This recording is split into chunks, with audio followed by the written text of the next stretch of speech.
quadruplicou o número de aplicações para vistos EB2, que é o visto para profissional altamente qualificado, vindos do Brasil. 4 vezes mais de engenheiros, de médicos, de advogados, de pessoas que têm uma boa formação.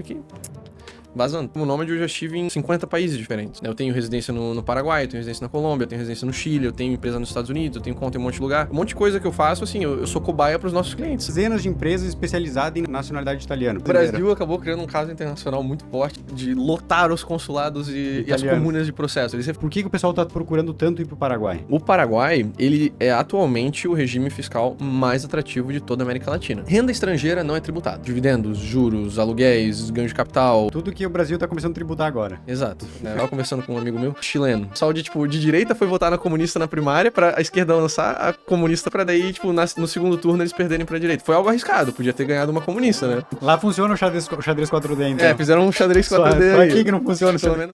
Fala, pessoal! Ó, pra você que fala que o atual governo não incentiva o empreendedorismo, hoje eu tô aqui com um cara que prova que o Lula tá incentivando muito o negócio dele. Óbvio que ele trabalha ajudando as pessoas a saírem do país, né? Isso aí é só um mero detalhe. Mas hoje eu tô aqui com o Francisco Litvai? Litvai. É um nome complicado. Bem-vindo, Francisco. Valeu, Gustavo. Um prazer estar aqui. Estamos falando diretamente da belíssima Balneário Camboriú, Santa Catarina, né? Pois é. Então, você trabalha aí, só fazendo a breve, né? Que depois a gente vai conversar melhor sobre isso. Você trabalha ajudando as pessoas a saírem do país, para pessoa, né, para busca de trabalho, de uma vida melhor e tal. Quem vem para Santa Catarina também é considerado tá fugindo do Brasil ou não? É que há já discussões se Saint Catherine é um país, né?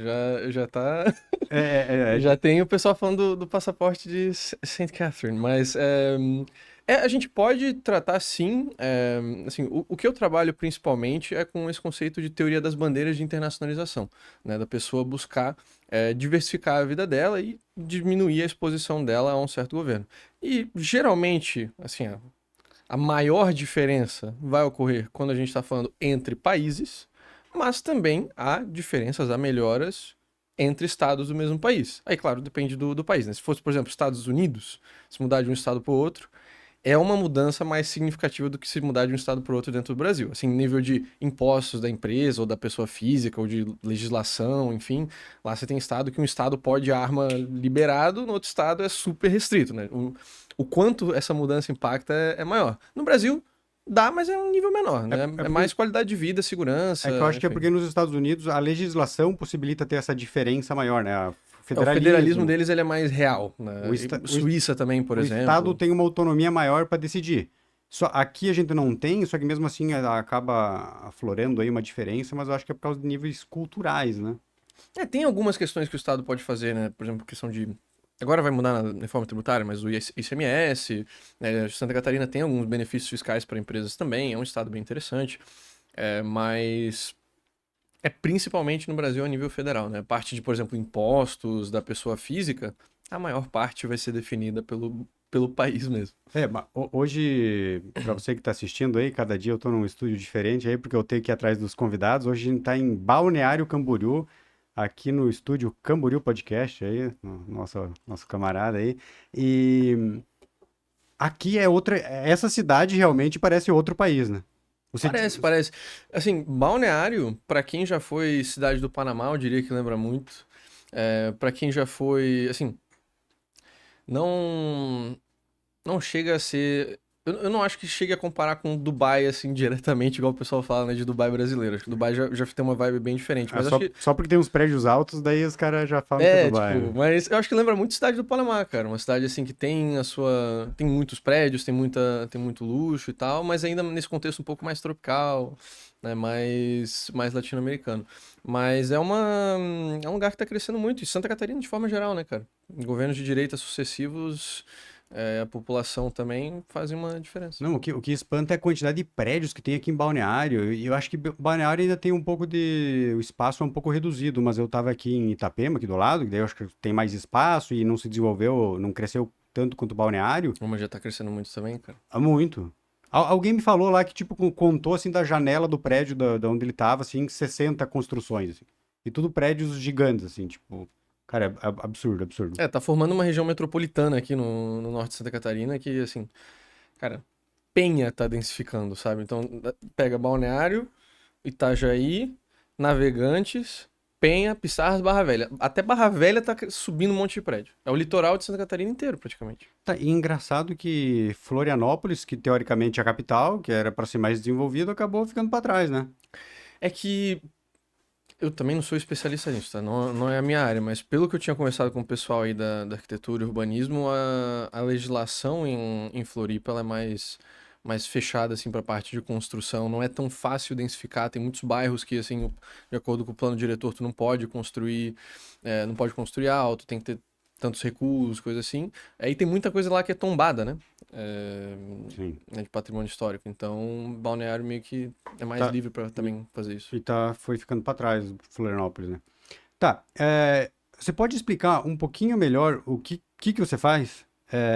Você não mora num lugar fixo, né? Não, Você é nômade. nômade digital. Mas no teu business, o que você faz? Você ajuda pessoas a saírem do país, a levar também capital, trabalho? O que você faz especificamente?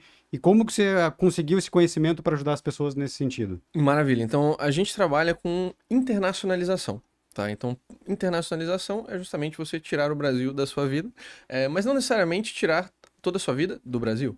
Então, internacionalização, a gente geralmente está falando de 4 pilares principais, tá? Tem um quinto, só que esse a gente não trabalha, que seria a questão de investimentos, né? O que você vai aplicar o seu dinheiro. Isso a gente não faz assessoria de investimento. Mas, assim, os 4 principais que a gente costuma falar são cidadania, ou seja, o país que você vai ter o seu passaporte, o que vai te dar o direito de viajar, né? Você vai ter essa liberdade de ir e vir. A residência, né, o país que você mora, ou que pelo menos você tem um documento uma permissão de residência, que vai ser o país mais preponderante para a parte fiscal da sua pessoa física, né? O país de residência fiscal é o país que você vai ser tributado. A parte de empresas, ou seja, tanto empresas para negócios físicos, você tem um negócio, sabe, uma prestação de serviço, ou um negócio digital, uma indústria, enfim, quanto empresas mais a nível de proteção patrimonial, holding, né, empresa de manter os recursos, e a parte bancária, né, tanto da pessoa física quanto da pessoa jurídica. Então, nossa especialização é justamente no planejamento de quais jurisdições vão se encaixar melhor para você em termos de um planejamento assim. Então, a gente tem muitos casos assim de clientes que se mudam do Brasil, de fato, né, que querem ir para Europa, Estados Unidos, Panamá, Uruguai, Paraguai agora tem alta, né? Uhum. E a gente também tem muitos casos de pessoas que não vou sair do Brasil, não vou embora, não consigo, não quero, enfim, né? Não quero ir embora, mas ainda quero me proteger. Então a pessoa coloca uma empresa offshore, né, para proteger os ativos dela no exterior. Ela vai atrás de um passaporte europeu por descendência, muito popular aqui no Brasil, né, um passaporte italiano, né, uma cidadania, né, espanhola, enfim. Então, eu conhecia muito tipo de disso, do pessoal, principalmente na minha região ali, que faz nacionalidade, dupla cidadania, né, italiana. Tem um monte de italiano e daí o pessoal faz nacionalidade, daí pode, eu acho que tanto para turismo, mas principalmente para morar lá. Existe alguma forma de se conseguir dupla nacionalidade, algum país que não precisa ter essa descendência daquele país? Com certeza. Dá para conseguir. A gente tem várias rotas de conseguir uma nova cidadania. Eu diria que são 5 principais. Tem a rota do amor. Se você é casado com alguém daquela outra nacionalidade, muitas vezes você consegue a cidadania, né, mais fácil, ou sem ter que morar no país por conta disso. Ou se você tem um filho na outra jurisdição, tem países que fazem essa questão do turismo de nascimento, né, o bebê âncora, que você vai, tem um filho naquele país, daí o filho é cidadão, você pode pegar a cidadania mais rápido por ser pai de um cidadão. Ah, é? Tem a rota do amor. Mas quais países? Estados Unidos dá pra fazer isso ou não? Estados Unidos agora tá chegando lá no STF deles, porque o Trump tá querendo revogar essa legislação. Mas Canadá ainda tem, por exemplo, Chile tem, Argentina tem, Panamá tem vários países interessantes que tem alguma regulação assim. Então tem a rota do amor, tem a rota do sangue, né, da descendência, se você tem um ancestral daquela jurisdição. Geralmente, no contexto brasileiro, a gente tá falando de Europa. Né, para a maioria das pessoas, esse é algum antepassado europeu, daí tem que conseguir comprovar com certidão de nascimento, de óbito, de casamento, enfim, de acordo com a legislação daquele país. Alguns países vão permitir até os avós, outros vão permitir até os bisavós, outros vão permitir até mesmo sem limite de geração. Tem que ver daí a legislação daquele país. Tem até alguns países, por exemplo, que estão começando a inovar nesse sentido, Para quem... É claro, não é um passaporte tão forte, mas só, né, a nível de pegar um segundo passaporte facilmente, tem até alguns países africanos agora que estão permitindo com base naquele exame de DNA. Obrigado. Com base naqueles exames de DNA, sabe? Que você faz a... Você pega um cotonete, passa na bochecha lá, ele pega, tipo, você é 15% negro da Angola, você tem 20% de árabe do Egito, sabe? Esse tipo de coisa. Tem alguns países africanos que já estão dando cidadania para descendentes de negros, porque, assim, a diáspora negra, principalmente no Brasil, é descendentes de escravos. Eles não têm toda a documentação papelada certinho, né, de quando veio. Então, esses países agora estão dando até o reconhecimento de cidadania com base, tipo, você mostrar, não, eu tenho, 20% de sangue negro e tal da região. Aí eles, não. Benin, por exemplo, faz isso, Serra Leoa. Tá, mas existe benefício em ter uma nacionalidade desses países? Não são passaportes tão fortes como o europeu, obviamente, né? Mas, assim, existe um benefício geral de você ter algum segundo passaporte. Ponto. Que, por exemplo, assim, cada vez mais, não só cada vez mais, assim, no geral, o seu passaporte brasileiro pode ser cancelado. Você sendo cidadão brasileiro, você pode ter um passaporte brasileiro cancelado e você não poder viajar. Porque você, tá com alguma dívida na judicial, você, sei lá... Falou mal do STF. Falou mal de algum juiz aí que não pegou bem, o cara foi lá e pá. STF, amamos vocês. É algo que acontece cada vez mais no Brasil. Então, assim, eu tenho clientes que já, assim, são cidadãos brasileiros, continuam com a cidadania brasileira, mas não têm um passaporte. E aí essa pessoa, ela não consegue viajar internacionalmente, exceto o Mercosul aqui, que você pode viajar com um RG. Mas a pessoa fica fechada. Então, se a pessoa tem qualquer outro segundo passaporte, ela vai ter pelo menos um passaporte, né? Se você tem 2, você tem um. Se você tem 3, você tem 2. É basicamente esse o princípio, que o seu país pode acabar cancelando seu passaporte ou não deixando emitir. Então, isso, assim, existe um benefício de você ter qualquer segunda cidadania por essa e outras razões. Por exemplo, às vezes você vai... Você abrir uma conta bancária, você vai fazer entrada num país, enfim, você sempre tem duas opções. Você pode mostrar o seu país 1 ou o seu país 2. Quem tem a cidadania europeia pode sempre escolher se vai entrar naquele país como europeu ou como brasileiro. Então, mesmo que não seja um país top para viver, vale a pena ter o passaporte ali para fins burocráticos ali, pode. Exato, pode fazer sentido. A Itália, esses tempos, eu vi que tinha alguma notícia ali que eles tinham suspendido ali a concessão de nacionalidade para italianos, para descendentes italianos. Mudou isso ou não? Eles restringiram. Antes você conseguia, com tudo certinho, você podia pegar a cidadania mesmo sem limite de geração. Contanto que você conseguisse linkar com um italiano, podia ser tetravô, podia ser, sabe, podia ser 5 gerações, 4 gerações, enfim. Agora eles limitaram só até os avós. Então, 2 gerações. Só que ainda dá para fazer o que a gente chama de escadinha, que seria, por exemplo, se o seu pai tá vivo e o seu pai tem um avô italiano, ou seja, seria o seu bisavô, o seu pai pode fazer por via de avô, depois que o seu pai faz a dele, você faz via pai. Né? Então ainda dá pra fazer uma escadinha assim, só que, claro, depende de você ter pai ou mãe ou avô vivo para conseguir fazer essa escadinha. Então a gente já viu casos assim, por exemplo, com a portuguesa, de que tinha trisavô que era português, o avô ia fazer o processo, estava fazendo o processo de cidadania, morreu. Aí o nosso cliente já não conseguia mais pegar, porque ele não tinha avô português. Portugal é até o avô. Mas nesse caso da italiana, dava para perceber que uma hora eles iam, tipo, eu vi que tinha muitas empresas. Começou a aparecer assim, dezenas de empresas especializadas em nacionalidade italiana. Tipo, alguma hora os caras vão suspender de alguma forma esse negócio, né? Assim, o Brasil acabou criando, assim... Foi o Brasil que... É sempre o brasileiro. O Brasil acabou criando um caso internacional muito forte de lotar os consulados e as comunas de processo. Eles reformaram lá o processo, assim, era muito brasileiro lotando os processos de cidadania da comuna, mas não é só por conta da gente não, tá? Essa culpa não é nossa. Essa culpa... Também tem muita questão da imigração agora para a Europa, de africanos, árabes, enfim, que também está sobrecarregando a migração lá. E aí esse sentimento anti-imigração, assim, tá vindo em vários países da Europa de limitar os vistos, limitar as cidadanias. Só que, assim, acaba que é meio que uma sacanagem que nesse ânimo de, eu não quero ter um somali, sabe, dezenas de somalis aqui no meu bairro, eles vão e restringem para todo mundo, incluindo os verdadeiros descendentes de italianos. Então, Vai junto, né? Foi pela culatra. Eu esqueci de mencionar. Então, assim, em termos de cidadania, né? Amor, sangue, você pode também conseguir por dinheiro, né? Tem a opção de comprar cidadania, tem países que você pode comprar um imóvel, ou investir em empresa, ou comprar título do governo e o governo te dá uma cidadania. São poucos, assim, são principalmente países caribenhos, ilhas no Pacífico, Turquia, tem uns países africanos também, não são os países assim que o pessoal geralmente quer mais, né?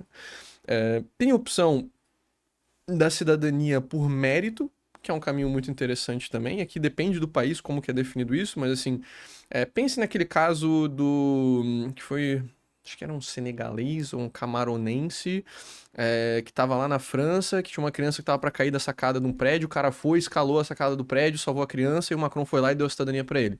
Essa é uma cidadania por mérito, ou seja, não precisa o cara fazer algo assim necessariamente, um ato heróico, mas às vezes eles dão para grandes esportistas, atores. Os atletas do UFC, eu acho que conseguem. Atleta às vezes consegue, cientistas grandes empresários, a pessoa que assim traz um grande valor para o país, às vezes eles abrem uma exceção, né, uma cidadania por exceção, basicamente, por mérito, e dão a cidadania.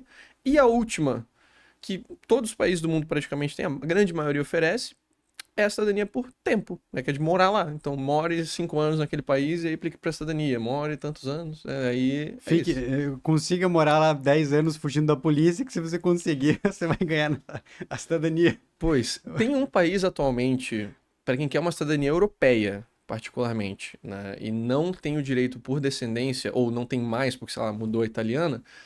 A Espanha é um país muito interessante, porque são apenas 2 anos de residência para latinos, e o brasileiro conta como latino. Então, geralmente, são 10 anos morando na Espanha para poder aplicar para a cidadania, mas para a gente, como brasileiro, 2 anos morando lá, aí você vai aplicar, vai levar ainda mais 1 ano, 2 ali para o processo ficar pronto, então assuma 4 anos para ter o passaporte em mãos, mas é uma opção para quem quer, né, uma cidadania europeia em um tempo relativamente curto e não tem a possibilidade da descendência. 2 anos? Então o cara pode ir para lá para trabalhar?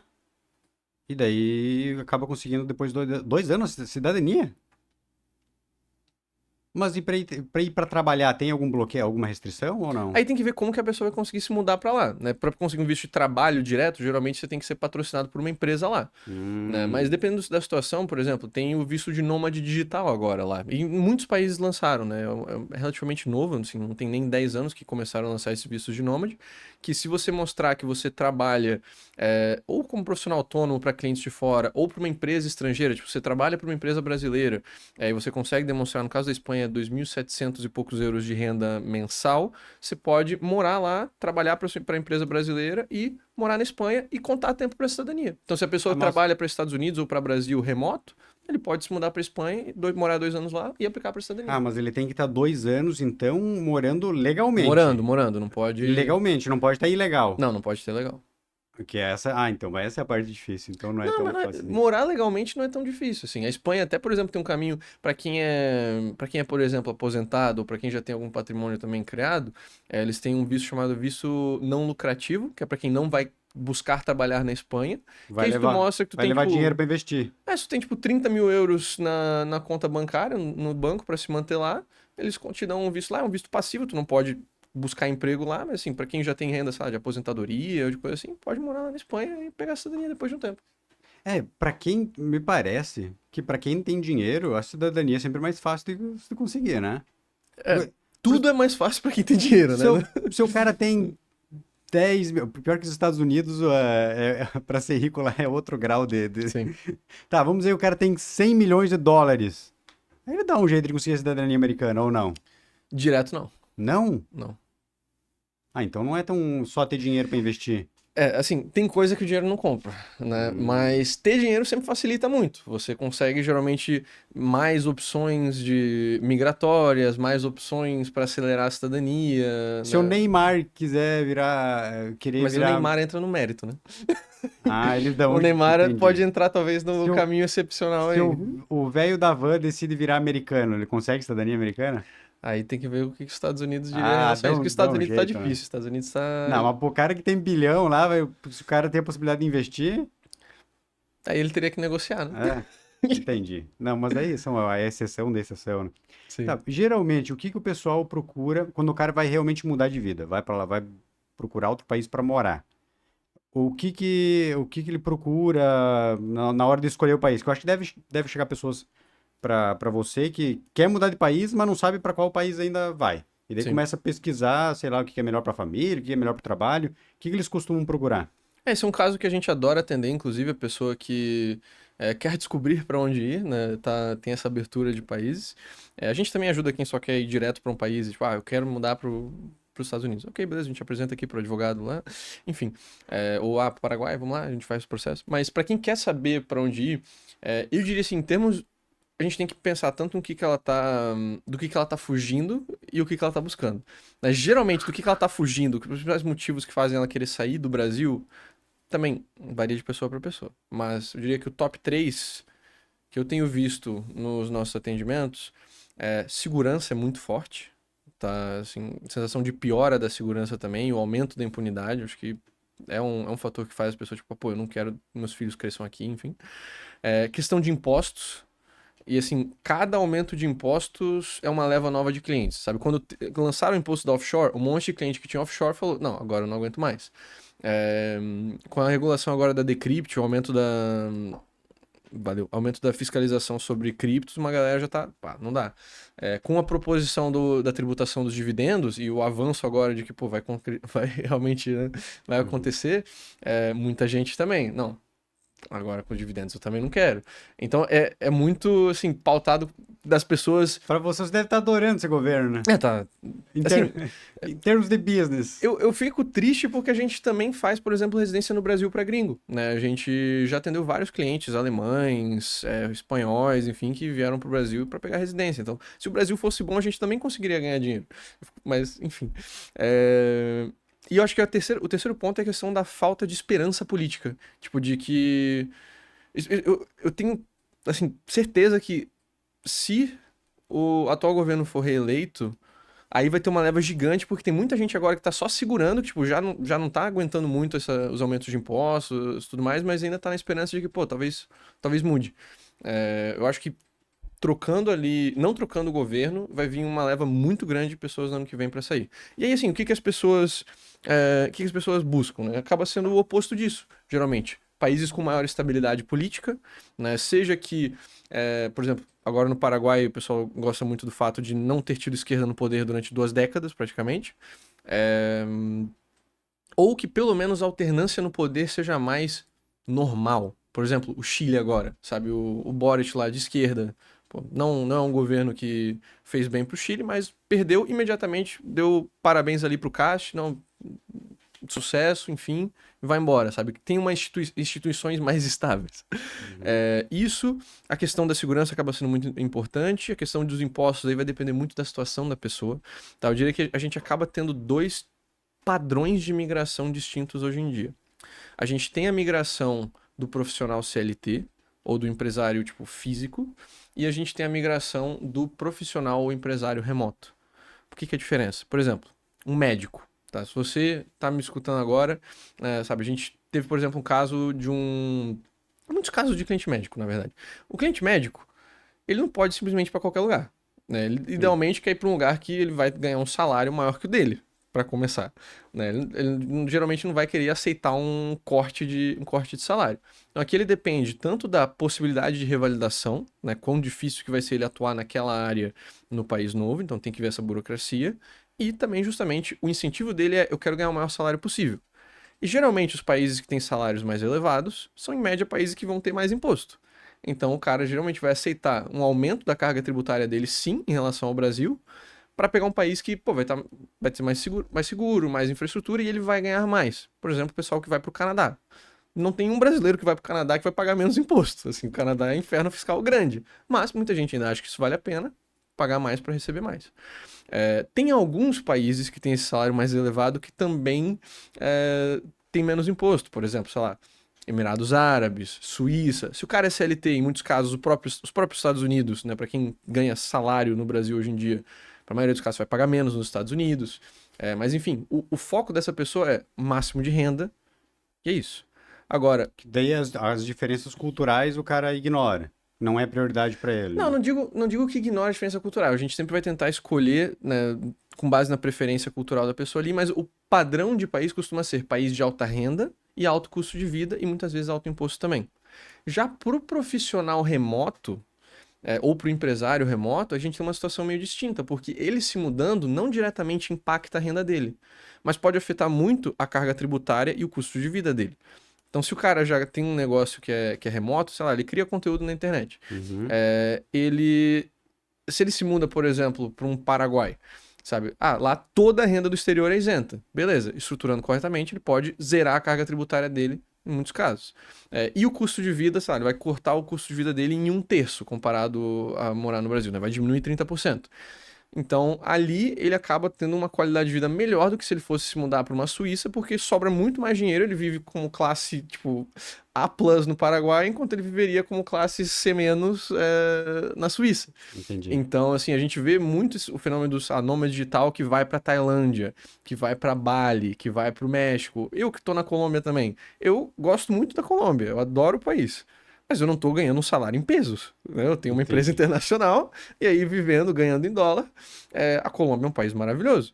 Então, cada pessoa tem um perfil de acordo com o cada trabalho pessoa, dele, o exatamente, gosto. vai ter o perfil dependendo do gosto, mas a gente vê esse panorama geral de que a pessoa que tem renda remota acaba sendo muito interessante várias vezes esses países de custo de vida e de impostos mais baixos, e para o cara que quer ganhar mais, vai ser o país de custo de vida mais elevado, porém o salário mais elevado. Então são categorias de países diferentes, sabe? Eu lembro que teve uma época que era modinha ir pro Canadá. Eu morava em Curitiba, todo mundo ia em alguma palestra de migração pro Canadá.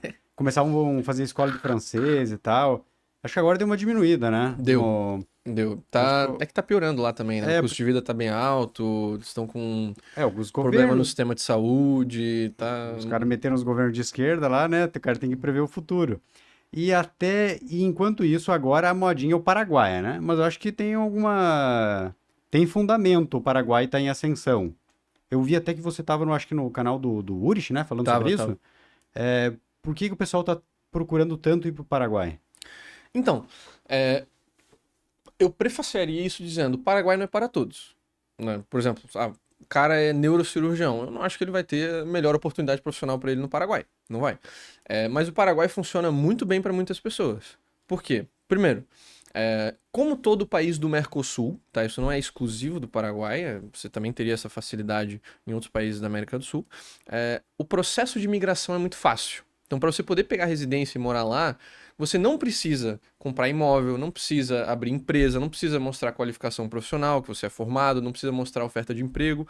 É literalmente certidão de nascimento, mostre que você é brasileiro, e certidão de antecedentes penais, mostre que você não é um criminoso. E é isso. Sabe, você não tem que comprovar renda, não tem que fazer nada. Para brasileiro. Para Mercosul no geral. Para Mercosul.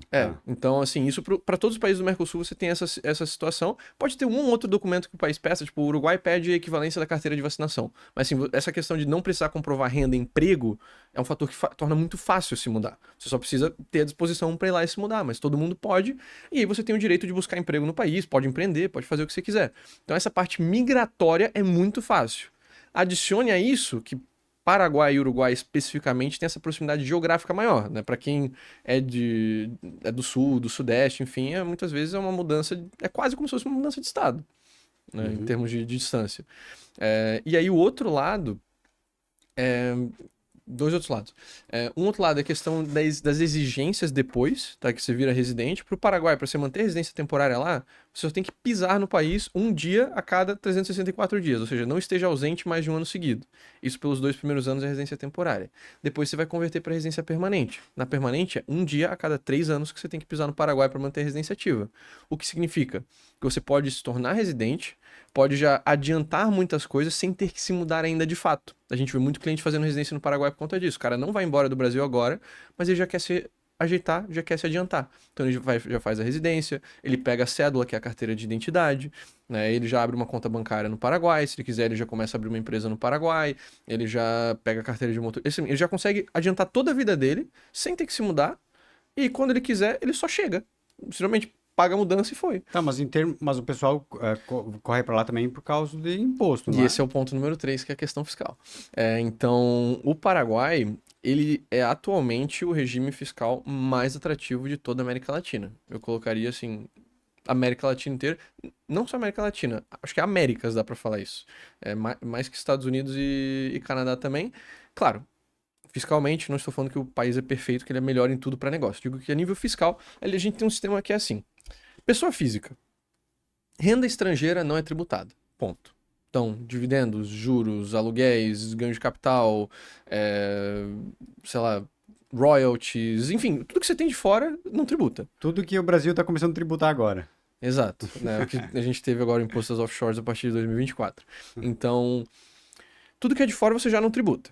Não só você não tributa, como você não tem que declarar. Tá? Você não tem que declarar renda do exterior, e no Paraguai só se declara renda, não se declaram ativos. Ou seja, você também não tem que falar que você tem conta em tal lugar, que você tem, sabe, tanto numa corretora ali, que você tem a sua cripto. Não. Olha só, mantenha a tua privacidade. Você só declara a renda, e só tem que declarar a renda tributável. A renda tributável, você vai tributar em, no máximo, 10%. Por que eu digo no máximo? Dividendo, por exemplo, para quem é residente no Paraguai, tributa em 8%. Aluguel, tributa em 5%. E você tem isento até 11 mil dólares ao ano, que é tipo, né, mil dólares ao mês, quase 900 dólares ali ao mês. E você tem um sistema que é tipo o lucro real da pessoa física, que é basicamente você pode abater do seu imposto de renda todos os seus gastos. Então, você vai no Paraguai, vai numa farmácia, compra um remédio. Você pode abater isso do seu imposto de renda. Vai no mercado, faz a compra do mês. Você pode abater isso do seu imposto de renda. Você vai numa churrascaria, come um churrasco, você abate do seu imposto de renda. Você compra um carro ou uma casa, você pode abater do seu imposto de renda por vários anos. Se você não tiver imposto suficiente para abater no ano só, né? Você pode abater por vários anos. Então, lá você não é igual a maioria dos países que você paga imposto de renda mais imposto sobre consumo. Você paga imposto de renda menos o imposto sobre consumo, ou seja, você pode deduzir o que você pagou de IVA e menos o seu consumo. Ou seja, Caramba! fiscalmente, assim, ninguém tá pagando 10% sobre tudo que ganha na prática, porque todo mundo tá ali pegando nota fiscal. Por isso que quando tu for pra Assunção, dar uma passada lá, tu vai ver que tudo quanto é lugar, o pessoal, fatura? Me passa a fatura, dá a continha aí, porque o pessoal quer lançar no imposto de renda lá. Então, pra pessoa física é muito bom. E aí, pra PJ também é muito bom também. Então, assim, a PJ também é 10% sobre o lucro real, né, a PJ normal. Eles têm um Simples Nacional deles, que você abre uma empresa por ações simplificada, uma EAS. Você paga 3% sobre o bruto até 270 mil dólares de faturamento anual. E se você tem uma empresa de exportação, tipo uma Lupo da vida, nem precisa ser tão grande, tá? Mas se você tiver uma empresa que vai fazer exportação de produtos e agora serviços, que eles também aumentaram, expandiram a regulamentação, você paga 1% de imposto sobre o valor agregado dentro do Paraguai. Então, tipo, você importa o material, você pode ter até isenção de importação de maquinário, de bens. Uma vez eu tinha lido isso, que os insumos, ele isenta os insumos e você paga imposto só sobre o que você faz exportar daí. Isso, você paga 1% de imposto sobre o valor agregado dentro do Paraguai nesse regime de maquila. Claro, é para empresa assim, física que vai ter funcionário, vai ter instalação, vai ter algo físico. Indústria, né? Agora até para serviço. Então, por exemplo, se o cara quer instalar um call center, se o cara quer instalar alguma coisa assim no Paraguai, também vai poder ser via maquila, contanto que a maior parte das vendas seja para o exterior. Então, a energia... bom para pequena empresa, é bom para grande empresa, é bom para o indivíduo, sabe, fiscalmente é bom para todo mundo. A energia é mais barata também, né? Porque eles pegam de Itaipu, né? Eles têm 50%. Eles têm excedente de energia lá e daí acaba ficando baratinho. Exato, energia lá, por isso que o pessoal também, assim, é quente, mas eles deixam o ar-condicionado ligado o tempo todo porque a conta de energia vem muito barata comparado com o Brasil. Sabe? Energia é muito mais barato, salário lá também é mais barato, que ainda é um país de renda menor que o Brasil, né? Eles estão crescendo, estão crescendo bem mais rápido que o Brasil, inclusive. A expectativa, a tendência é que, se não me engano, em uma década eles já estejam mais ricos que a gente. Agora tem que ver ali, tipo, que o PIB do Brasil tá meio que assim, né? Aí o PIB do Paraguai tá assim. Eles estão embaixo da gente ainda, mas... Sim, mas estão correndo atrás. Eventualmente vai passar. E em termos, em termos financeiros, empresariais... antes de passar para o próximo ponto, para quem tem empresa lá, tem as leis trabalhistas são rigorosas como o Brasil ou é mais tranquilo nesse sentido? Bem menos. Tá? É um dos países também mais flexíveis em relação a isso, então para quem quer contratar. De forma geral, as leis lá são menos. tem menos leis, eles legislam sobre menos coisas, no total é um país menos burocrático. Entendi. Tá, mas a gente acaba conhecendo o Paraguai e o pessoal tem aquela visão, o pessoal vai comprar umas muamba lá em Cidade do Leste, ali na fronteira, daí fica acostumado com aquela imagem lá que vende droga, 38, Viagra, como que fala lá pros maromba lá também? Pega um atesto, pega um... uns hormoninhos. Esqueci, o hormônio, esqueci o nome ali, o suco, pode ser o suco. O pessoal acaba conhecendo o Paraguai pela sua fronteira. Que eu acho que alguém até falou assim, cara, o pior que tem no Paraguai é a parte que tá relacionada com o Brasil, assim. Não só no Paraguai. Que é a fronteira. Mas, tipo, pra dentro do Paraguai é outro país, né? É diferente, assim, É bom, não só... É bom nesse sentido morar no Paraguai, lá no interior? Não só no Paraguai, mas tu pega o mapa da violência, né, do Paraguai, tu vê ali que realmente os lugares mais violentos são Cidade Leste, Pedro Juan Caballero, que é da fronteira com o Brasil, como também no Uruguai, as zonas mais violentas do Uruguai também são, assim, fronteira com o Brasil, né, é foda. Mas, é diferente, tá, assim, a gente tem 3 cidades principais no Paraguai, tem Cidade Leste, que o pessoal já conhece, que mesmo Cidade Leste, tá, se você vai pra fora daquela região de Muvuca, já é um pouco diferente a cidade, é uma cidade mais de condomínios fechados, tem alguns parques legais. Mas principalmente a gente está falando de Assunção e Encarnação. Assunção é a capital, é a maior cidade de longe, tem uns 2 milhões e poucos de habitantes. Cresceu bastante, tá? Você pega fotos de Assunção anos 2000 e hoje em dia já subiu um monte de prédio. E tem muito prédio sendo construído, tá? Então é uma cidade bem arborizada, uma cidade bem tranquila, assim, a nível de segurança é mais seguro do que praticamente todas as capitais brasileiras. A taxa de homicídios lá do Paraguai, inclusive, é menor que a de Santa Catarina. Então, assim, o nível de segurança é um lugar mais seguro, com exceção ali da região de fronteira. Assunção, assim, é uma cidade que não tem muita coisa para fazer a nível turístico, tá? Não é, assim, um grande destino para você visitar. Mas para quem mora lá, a gente tem vários clientes que curtem o estilo de vida de quê? Tem vários restaurantes legais, tem vários shoppings, tem vários cafés, e o pessoal é de, tipo, fim de semana vamos fazer um churrasco. É bem estilo de vida interior de Brasil, sabe? Se o cara ele é do interior do Paraná, se o cara é do interior de, sei lá, se o cara é de Goiás, se o cara é do interior de São Paulo, é um estilo de vida já conhecido, sabe? Os índices de criminalidade lá são menores que o do Brasil? São. São menores do que... O índice de homicídio lá é menor do que o de Santa Catarina. Olha só. Tá, então... Que é um dos menores do Brasil. Que é um dos menores do Brasil. E aí, Encarnação, outra opção lá, é uma cidade menorzinha, tipo, 200 mil habitantes, e é uma cidadezinha de praia de rio, sabe? É a cidade que o pessoal vai pra fazer stand-up, caiaque e tal. É uma cidade que meio que é bem morta no inverno e mais viva no verão. O bom é que tem do outro lado da ponte Posadas, na Argentina, que tem 500 mil habitantes, que também é uma cidade muito gostosinha.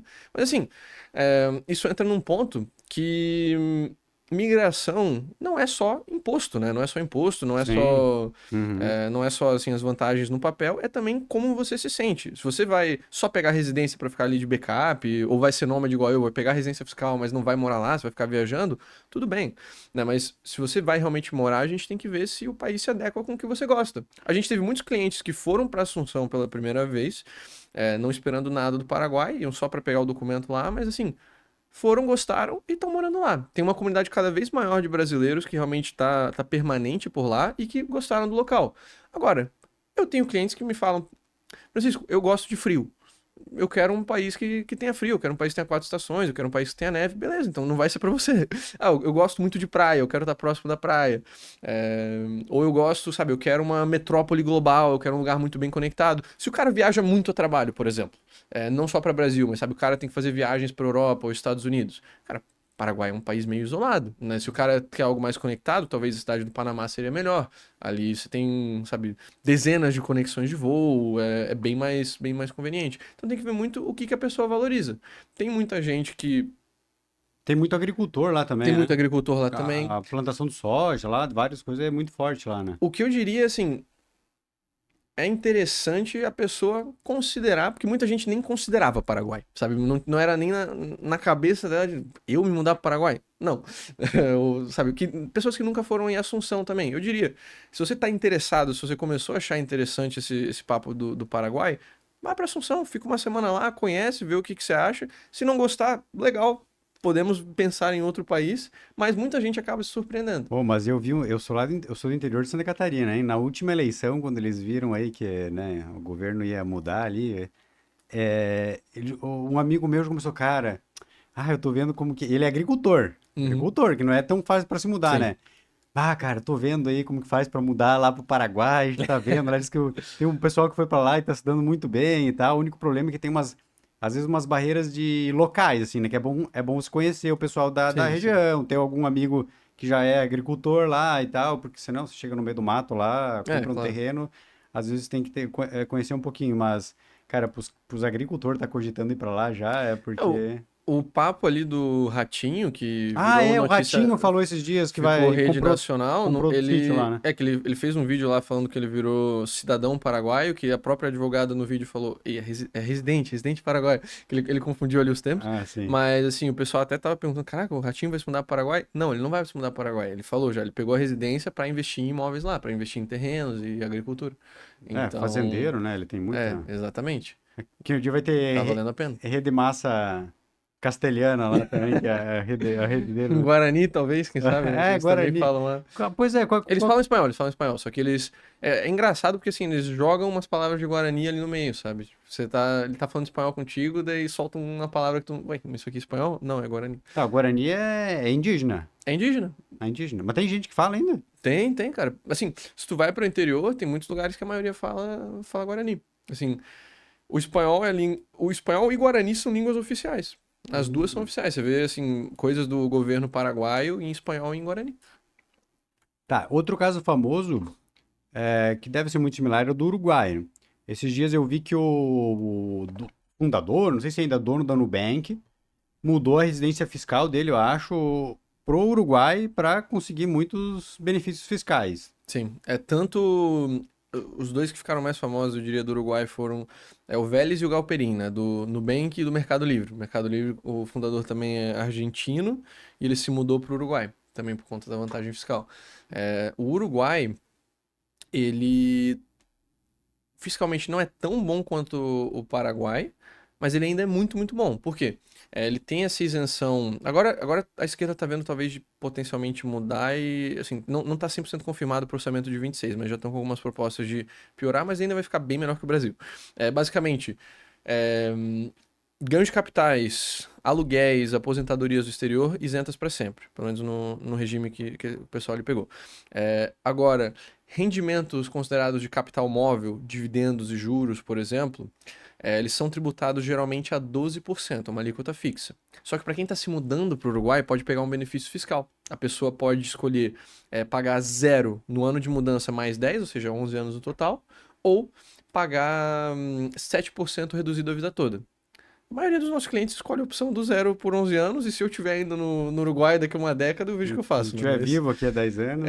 Então a maioria pega essa opção aí do 0 por 11 anos, que acaba sendo muito bom, né? Para quem quer para quem tem esse tipo de rendimento, patrimônio. A única questão do Uruguai é que a residência fiscal, para você ser fiscalmente residente lá, você tem que ter mais vínculo, né? No Paraguai, você só tem que abrir o RUC, o número fiscal lá, se registrar, e você automaticamente, você pega tipo o CPF lá e você já vira residente fiscal. No Uruguai, você precisa ou morar 6 meses ao ano lá, ou ter a maior parte da sua renda vinda do Uruguai, ou essa é a rota também que a esquerda uruguaia está querendo agora eliminar. Você compra um imóvel de 560 mil dólares e fica 2 meses ao ano lá. Essa é a rota que eles querem eliminar.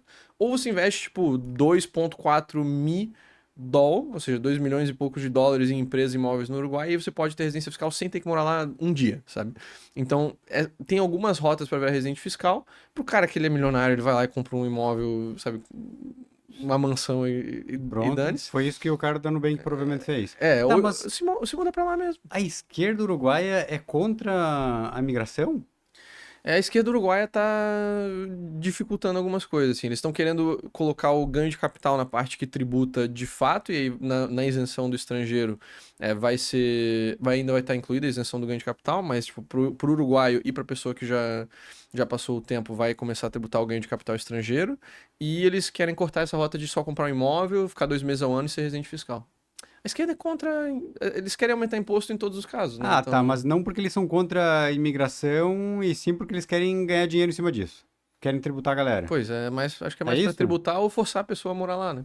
Porque não faz muito sentido a esquerda, que é sempre, open borders e tal. Não, mas a esquerda é open borders Para imigrante legal e para imigrante não qualificado. Para criminoso. Não, para imigrante rico, a esquerda sempre fecha a porta. Espanha, por exemplo, tá com o maior nível de imigração do terceiro mundo de toda a sua história, mas eles fecharam o Golden Visa, que era o visto para investidores. Ou seja, fecharam o visto de investidor, você não consegue agora mais comprar um imóvel, investir em fundos espanhóis, investir em algo assim para pegar a residência lá. Você tem que pegar uma das outras opções, né? O Nômade, enfim. E mais pro cara que vem lá ilegal tá cheio, né? O Ocupa que vai lá e ocupa uma casa e aí a polícia não manda embora, tá de boa. Mesma coisa, por exemplo, a esquerda portuguesa. Eles ainda têm lá em Portugal o visto de investidor, mas do governo de esquerda agora tá deixando as aplicações acumular, ele tá levando muito tempo para processar as aplicações, e eles cortaram a via de investimento imobiliário. Porque, não, tá aumentando o custo de imóveis em Portugal. Então, assim, eles foram. Agora você não pode mais comprar um imóvel e pegar residência em Portugal, né? Tiraram esse apoio ali para a indústria imobiliária, mas ainda, sabe, permitem muito imigrante de Paquistão, Bangladesh, Índia chegar no país. Cara, eles fazem o oposto. Em vez de atrair gente qualificada, eles acabam expulsando os investidores e a gente qualificada e não dá pra entender. Exatamente. Não dá pra entender. Exatamente. E é isso que tá acontecendo no Brasil, né? Eu acho que é até bom, tipo, a gente promover esse tipo de conteúdo e levar informação até os cabeças de evento, porque eles simplesmente acham que, beleza, temos que tributar os mais ricos, temos que, né, tributar os mais ricos. Cara, o mais rico simplesmente vai para outro país. O pessoal acha que não, né? Mas o Brasil já tá no top 10 países que mais perderam milionários em dólar, tanto ano passado quanto esse ano. O Brasil tá, se não me engano, no top 7. O país que mais perdeu, inclusive, foi o Reino Unido. Perdeu, se não me engano, 17 mil ou 18.500 milionários em dólar. Porque eles acabaram com um regime non-dom que tinha lá, que era que o milionário podia ir, ele pagava uma alíquota fixa, que era tipo, sabe, 20 mil libras, coisa assim, e toda a renda estrangeira dele ficava de boa, só a renda que ele trouxesse para o Reino Unido que ia tributar, que ele usasse no país, né? Eles acabaram com esse regime. Então agora muitos milionários que moravam no Reino Unido estão indo embora. E aí quem está recebendo? Muitos daqueles países mediterrâneos têm ainda algum regime fiscal especial para ricos, tipo Itália, Grécia. E os Emirados Árabes. Emirados Árabes hoje é o país que mais recebe milionários do mundo. E eles justamente têm visto de investidor. O cara vai, compra imóvel, vira residente. O cara abre empresa e ele não paga imposto na pessoa física. Não, isso. E não é... A gente não perde só o capital que está sendo... né? Que o capital vai junto com os caras. Acontece que aquela pessoa que conseguiu gerar aquela quantidade de capital, ela é uma pessoa que tem um potencial ele é um empreendedor. Ele cria empresas, ele sabe fazer isso. Porque não é só o dinheiro. O dinheiro por si só não faz nada, né? Tem que ter uma pessoa com experiência para fazer aquele dinheiro virar um produto, virar algum serviço. E é isso que os caras têm dificuldade de observar. Sim, a gente perde o cérebro de forma. Você perde o cérebro, exatamente.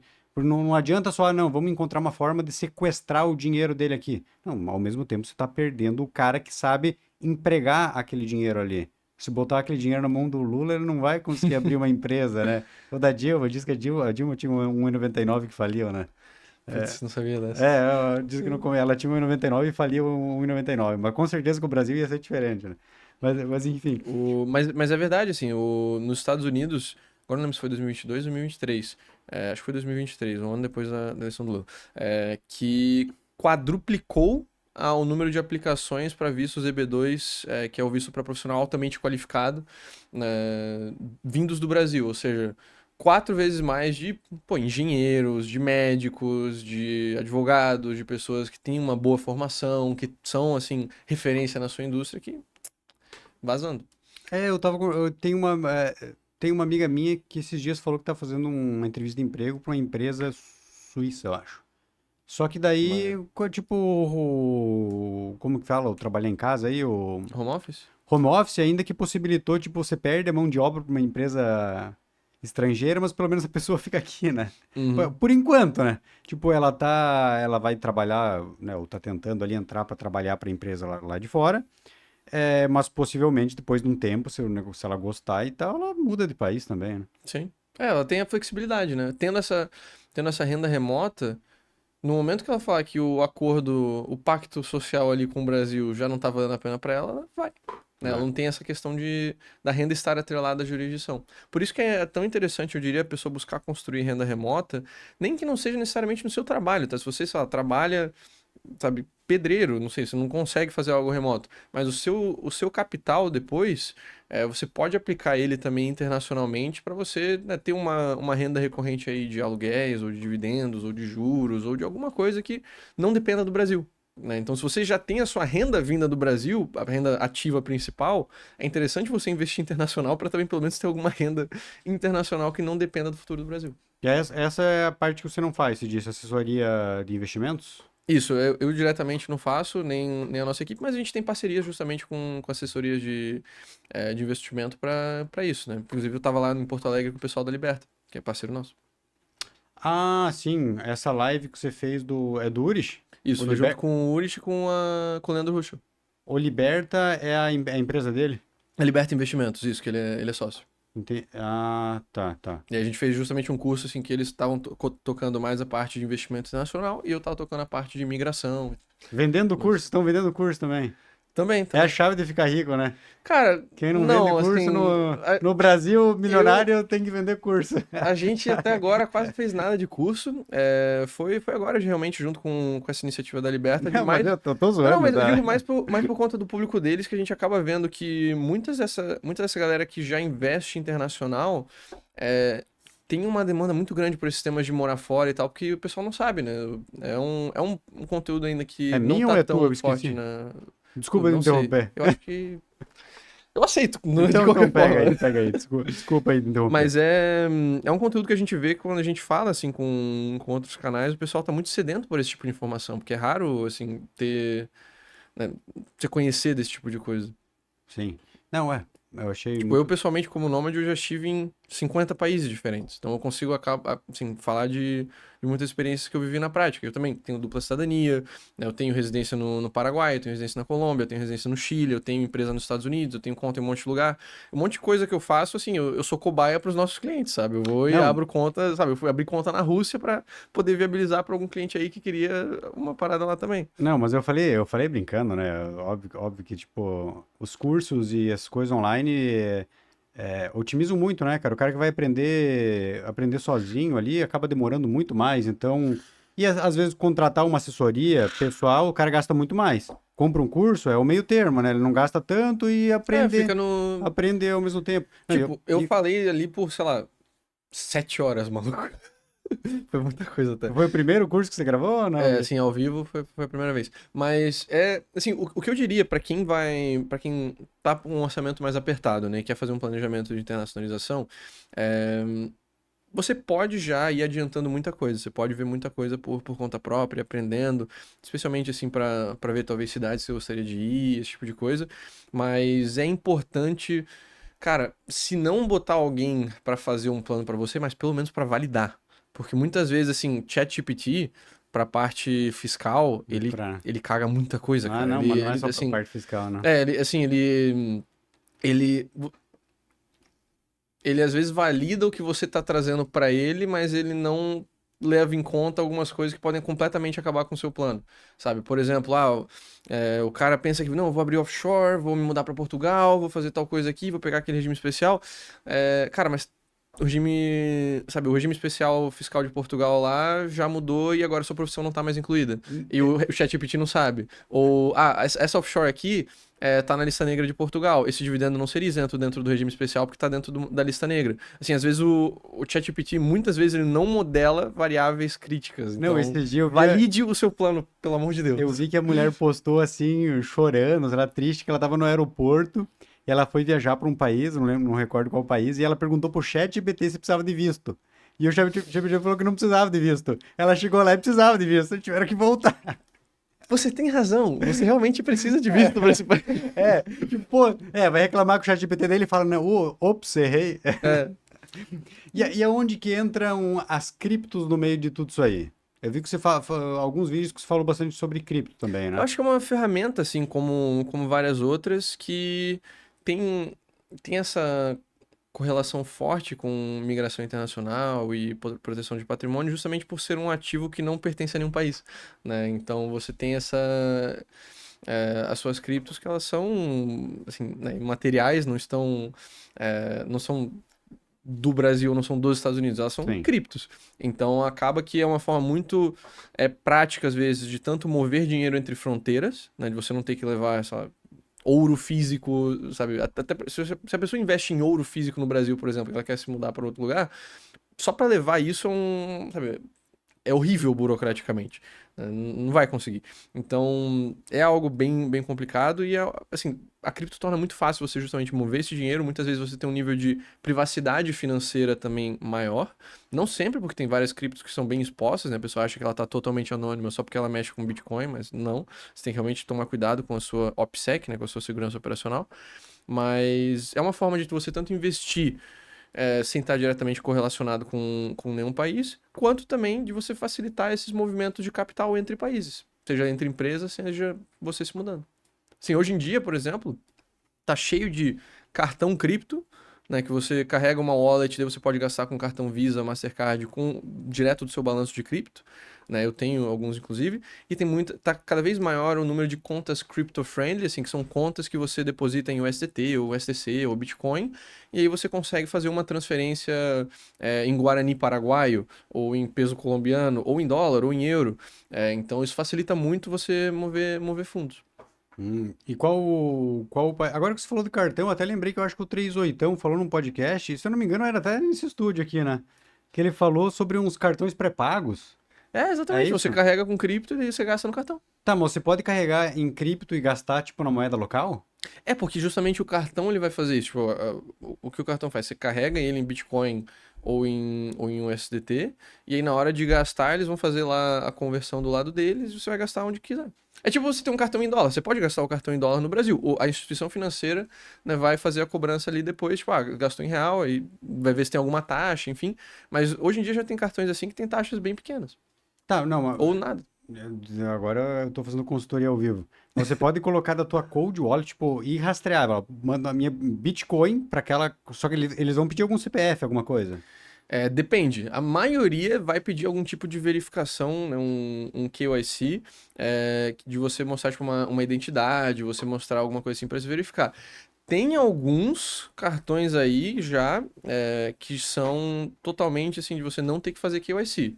Agora eu não lembro de cabeça, mas eu posso pegar depois de passar ali dois nomes, mas a maioria você vai ter que dar algum tipo de identidade. E aqui às vezes também é interessante, por exemplo, se o cara tem uma dupla residência, enfim, ele for fazer o KYC, ele pode fazer o KYC com qualquer uma das suas residências fiscais, O né? que é QIC? É o procedimento de Know Your Customer, que é quando você tem que verificar, tipo, Ah, tirar tá. foto com a identidade e tal, Uhum. né? Então, se dependendo do caso, tem algumas desses cartões, essas contas que não estão disponíveis no Brasil, mas daí se você tem uma residência no exterior, ou se tem uma outra cidadania, você pode fazer, às vezes, a verificação com aquela ali, e aí você tem acesso. Mas tem já opções assim, que você carrega, sabe, você manda uma transação de Bitcoin, ele carrega o seu endereço lá do cartão, e aí o cartão você gasta como um cartão de débito, né?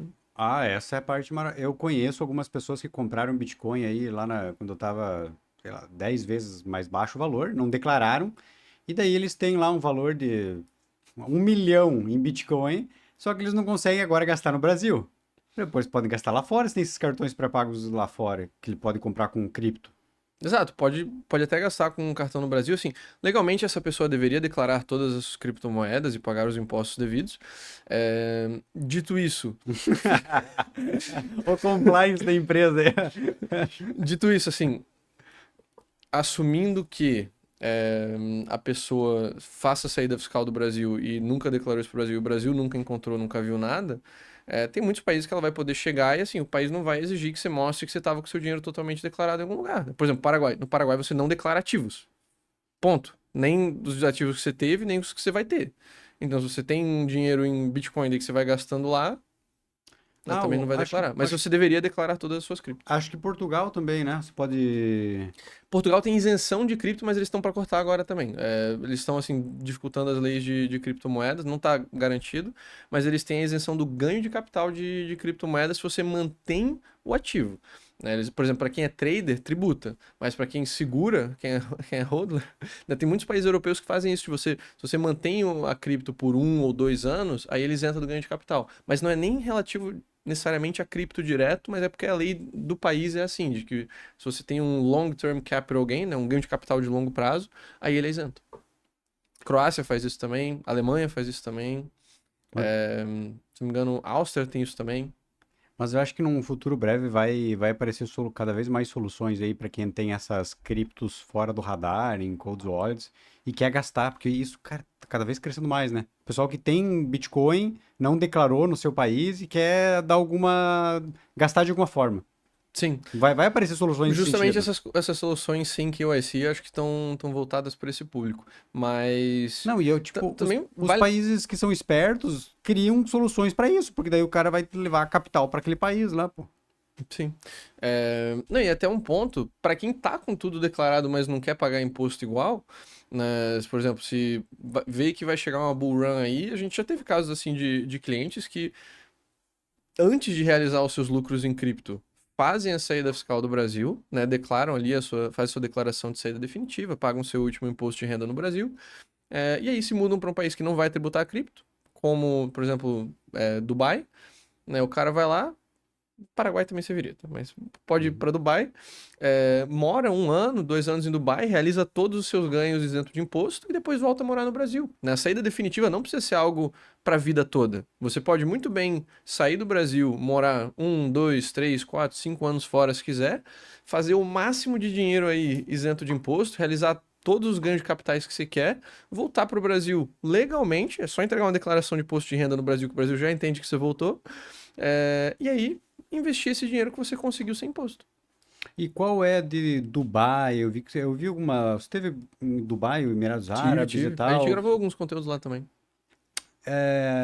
Tá, e qual é desses países? Tem muita gente procurando ir para esses países? Porque eu vejo que tem aí, nesses países, tem uma diferença cultural muito grande, né? Então o cara tem que estar aberto a perder nesse sentido.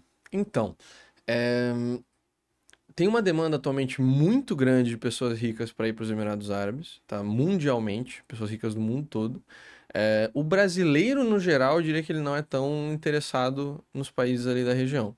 Mas assim, eu vejo muito europeu agora, americano, enfim, indo para Dubai, né? Até mais que o brasileiro. O brasileiro tem um preconceito muito grande com os países assim da região, e o brasileiro geralmente quer morar mais perto, né? Se ele vai para Europa, o brasileiro costuma ir para Ocidente europeu, não para Leste europeu também. Até por questão de cultura, né? Então, é um país que está em. Mamãe falei discorda de você, né? Bom, aí, aí cada um fala por si. Mas os Emirados, para quem já foi, já visitou, essa questão da cultura não costuma ser assim tanto o problema. A diferença assim, porque todo mundo fala inglês, tá? Você vai viver em inglês lá. É uma cidade, Dubai pelo menos, né? 80, 90% da população é de estrangeiros, então você tem gente de todo mundo. Tem, sabe, europeu, tem nepalês, tem africano, tem índio, tem árabe, tem gente de tudo quanto é lado. Então todo mundo fala inglês. Tá? Essa parte de idioma não é um problema. Parte de escola, teus filhos vão poder ir em escola inglesa, vão poder ir em escola em espanhol, vão poder ir em escola em alemão, se quiser. Tem muitas escolas internacionais. O que pega, geralmente, custo de vida, que sim é mais elevado, né? Se o cara quer viver bem, é um país que você pode viver com um luxo incrível. Eu tenho alguns colegas nos Emirados que moram em hotéis. Tipo, eles fazem um contrato de aluguel de longo prazo com um hotel, o hotel dá um descontão lá e o cara vive num resort, sabe? Tem gente que vive assim. É um país que dá muitas amenidades, sabe?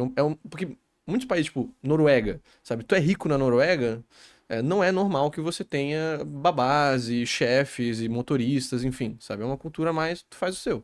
E é muito caro também o valor do trabalho lá. Dubai é um país que é rico hoje em dia, mas o valor do trabalho ainda é muito barato. Então tem muita gente que, tipo, tem o seu próprio chofer, tem o seu próprio cozinheiro, enfim. Mas voltando ao tema, geralmente o que eu vejo das pessoas em termos de rejeição a Dubai não é o que elas imaginam, sabe? Não é, por exemplo, a questão do Islã. Porque lá é bem de boa, sabe? Isso que eu tô pensando, se ele tem alguma rejeição a quem é cristão vai ter alguma dificuldade de morar lá. Tipo, não é Arábia Saudita. Tem igrejas lá nos Emirados Árabes, claro. Você não pode tentar converter um muçulmano para ele virar cristão, mas você pode ser cristão e ir para igreja. Tem igreja católica lá? Tem igreja católica lá nos Emirados Árabes. E ela é livre ou precisa pagar algum tipo de pedágio ali? Não, você pode ir pra igreja. Você pode ir pra igreja de boa. Só você não pode tentar converter um muçulmano, sabe? Isso não pode. Não pode incentivar a apostasia, basicamente. Mas mulher não precisa andar de véu, sabe? Você vai ter gente de biquíni na praia, de boa. Também tem álcool, é caro, porque eles metem imposto de importação lá em cima, mas tem álcool, você pode tomar álcool lá. Você pode comer carne de porco, por exemplo. É também um pouco mais caro, porque basicamente, tipo, o muçulmano não vai comer comida da cozinha que tem comida que foi feito porco, então, tipo, eles, geralmente, pro restaurante que serve coisa de porco, eles têm duas cozinhas separadas, pra, tipo, não misturar ali, é coisa da religião deles. Mas, assim, o Islã acaba influenciando muito menos na sua vida nos Emirados Árabes do que você imaginaria. Geralmente, o que a pessoa rejeita dos Emirados Árabes? Assim, que vai, testa e, pô, não gostei e vou para outro lugar. Calor, que sim é quente para burro, tá? Muitos dos meus colegas de Emirados Árabes, assim, pô, empresários grandes, enfim, eles moram nos Emirados no inverno e outono, e durante o verão eles vão para Europa, vão para algum outro lugar, sabe? Eles não ficam durante o verão. No verão é muito quente mesmo. O verão e a questão, assim, de cultura, de sentimento de ser um lugar muito artificial, sabe? Da pessoa que quer, sabe, estilo de vida europeu, sabe? Aquela coisa de museus, aquela arquitetura histórica bonita, de, tipo, cafezinhos na rua, de ter, sei lá, teatro, sabe? De ter um tipo de cultura mais viva. Lá é uma sociedade um pouco mais, assim, hipercapitalista, transacional, tudo é networking. Então, assim, pra quem quer algo mais pacato, não costuma funcionar. Pois é, parece meio estranho o cara, eu vou pra Dubai pra construir uma família, né? Parece muito mais assim, tipo, vou pra Dubai pra ter benefícios fiscais e criar uma empresa e trabalhar online, mas meio estranho, né? Eu acho que eu... Tem bastante gente que faz, mas assim, é um ambiente mais acelerado, é um ambiente mais, né, mais transacional de em termos de relações, então depende do que a pessoa está buscando. Eu diria que essas são as duas rejeições reais dos Emirados, que é a questão assim é, do como é a cidade, né, o espírito da cidade, eu diria, e o calor. Mais do que, por exemplo, o Islã. O Islã acaba sendo o que a pessoa que não foi para os Emirados acha que vai ser o problema dos Emirados. Sacou? O calor, quanto que faz a temperatura lá? Ah, cara, chega a 50 graus. É que é tudo climatizado, né? É Não, tudo, não tem tudo como com ficar na ar-condicionado. rua. Tu fica, tipo... Eu fui pra lá esse ano, tanto no verão, quanto agora mais longe do verão. No verão, tu sai e, tipo, vem um bafo, assim, de ar quente em você que em 1 minuto, 2, tu já tá suando. Tá cozido lá fora. É foda. Tipo, Não, entra de ar-condicionado pra ar-condicionado. mas eu garanto que mesmo com 50 graus vai ter algum gaúcho tomando chimarrão lá no... Ah, total. Aí, sem Não, dúvida. mas Os argentinos também, né, na gringa, é sempre isso. será que se encontra alguém tomando chimarrão em Dubai? Não, Não duvido. o problema é conseguir erva, né? Que essa é uma dificuldade. Você sai aqui da região sul, já é difícil para comprar erva. Imagina em Dubai. Uma coisa que eu gosto da Colômbia é que eu consigo comprar erva mate lá, cara. A África do Sul não. A América do Sul, de forma geral, tu encontra. Tu encontra. Talvez não encontre o mesmo estilo de erva, mas... Lá, Tem? por exemplo... Eu acho que deve ser mais fácil conseguir, com certeza, é melhor conseguir erva em Paraguai e Uruguai do que em São Não, Paulo. Paraguai e Uruguai tu consegue de boa, porque eles tomam, assim, muito cultura de sim, lá. sim. Mas, assim, mesmo os países que não é uma cultura forte do mate, tipo, sei lá, Chile, ou Colômbia, ou Panamá, ou República Dominicana, tu ainda consegue nos mercados, assim, um pouco mais premium, mas tu consegue. Tipo, lá eu compro Rosamonte, por exemplo, que é erva argentina, né? Hum. Você tem teu lado business aí, você ajuda outras pessoas, mas você é nômade digital agora, né? Qual que é, contando a experiência pessoal aí, qual o país que você mais gostou de viver? Quanto tempo que você fica nos países? Você chega e fica meses ou fica uma semana e já vai embora? Como que é? Depende muito, tá? Como nômade digital, a maioria dos países do mundo vai seguir a regra dos 183 dias para fiscalidade. O Brasil, inclusive, se você for fazer a saída fiscal. Então, assim, você ultrapassando 183 dias numa janela de um ano, você vira residente fiscal, tá? Então, por exemplo, quem fizer a saída fiscal do Brasil pode ficar no Brasil até 5 meses e pouco ao ano. Aí sem virar residente fiscal de novo. Então, eu já fiz a saída fiscal, já fui embora já em 2017, e eu volto pro Brasil, passo férias, sabe? Vejo meus amigos, vejo minha família, depois vou embora. Não tem problema. Como que você vai fazer depende inteiramente de você, tá? Eu conheço gente que viaja, tipo, todo mês tá num lugar diferente, e eu conheço gente que é nômade, que tem literalmente 2 lugares que vive. Tipo, vive 5 meses e pouco num lugar, vive 5 meses e pouco em outro, faz uma viagemzinha aí no meio pra não bater 183 em lugar nenhum, e é isso, o cara vive entre 2 países, assim. Eu tô um pouco mais próximo desse entre 2 países, nos últimos, assim, 3 anos. Eu tenho passado a maior parte do ano na Colômbia, que é um país que eu gostei muito, assim, pra mim é o país de todos os países que eu viajei, que é mais parecido com o Brasil, culturalmente, gastronomia, clima, coisas pra fazer. Eu acho que, assim, o povo é muito alegre, o povo gosta muito de brasileiro. Então, eu curto bastante a Colômbia, apesar de ser um país que o pessoal tem muito preconceito. É, e eu passo, assim, 2, 3 meses viajando e uns 4 meses ao ano no Brasil, geralmente. Então, eu fico assim, sabe? Porque me parece que é uma coisa que o cara faz por um tempo, mas não, sei lá, no futuro se imagina ficar pra sempre nessa vida de nômade? Ah, eu acho difícil. Eu tô já até bem de boa. Se eu precisar de começar a morar na Colômbia 100% eu moro. Mas, por enquanto, assim, tem muita conferência, muita coisa de trabalho. Eu gosto de ir também viajar. Eu curto. Mas, assim, se for pra ter filho, provavelmente os primeiros anos vai ser um pouco mais fixo. E de boa, não tem problema. O nomadismo, ele não precisa ser algo... Igual a saída fiscal do Brasil, o nomadismo não precisa ser algo pra sua vida toda. Pode ser uma ferramenta, uma estratégia para você, por exemplo, ao invés de você chegar e fazer igual aquelas pessoas que mudam para Portugal, sem nunca ter ido para Portugal, sem nunca ter feito nada, chega lá e, pô, quebra a cara, não gosta e volta. Especialmente se você tem alguma renda remota, você pode fazer um nomadismo tático, um nomadismo estratégico. Tipo, você, sabe, a gente faz o planejamento, vê ali os países que vão fazer mais sentido para você, tipo, afunila para um top 2, um top 3, mas ao invés de você já ir com mala e cuia e se mudar completamente, você pode muito bem, se você tem renda remota, fazer um test drive, cara. Fica um mês, sei lá, no Uruguai, fica um mês no Paraguai, vê qual que você gostou mais, e aí, beleza. Não, então gostei mais, sei lá, do Uruguai, vou fazer documentação lá. Dá pra fazer? A gente já teve alguns clientes que fizeram isso, tipo, o cara trabalha com TI remoto, ele não precisa bater o martelo sem nunca ter pisado no país. Porque no fim das contas, a gente pode apresentar todas as questões de fiscalidade, de, sabe, como que é o clima na média, como são as instituições legais de ensino naquela cidade, como funciona. Eu posso passar a minha vivência naquele lugar, mas cada pessoa é uma pessoa, cara. Eu conheço gente que odeia Assunção, nunca moraria lá, e eu tenho clientes que estão muito felizes lá. E isso a pessoa só vai ter 100% quando ela chegar, sabe? E quando ela chegar, não só quando ela chegar, quando ela passar mínimo mais de uma semana. Porque até também, assim, quando o cara chega, a primeira impressão dele pode ser boa, ele romantiza o lugar, né? Que ele foi como turista, romantiza o lugar e quando vê pra morar, putz, não era exatamente aquilo que eu tinha achado.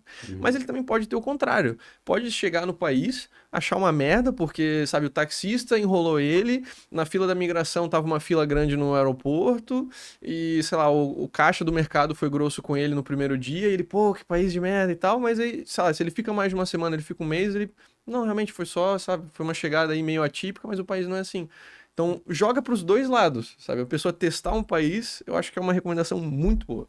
E quantos países você já conheceu aí 50. Eu tô exatamente em 50 agora. Tem alguma meta aí de ir aumentando? A 50, acho que era uma meta, assim, pro marketing da CETI, eu diria, de Tá. tipo, poder falar, eu estive em 50 países.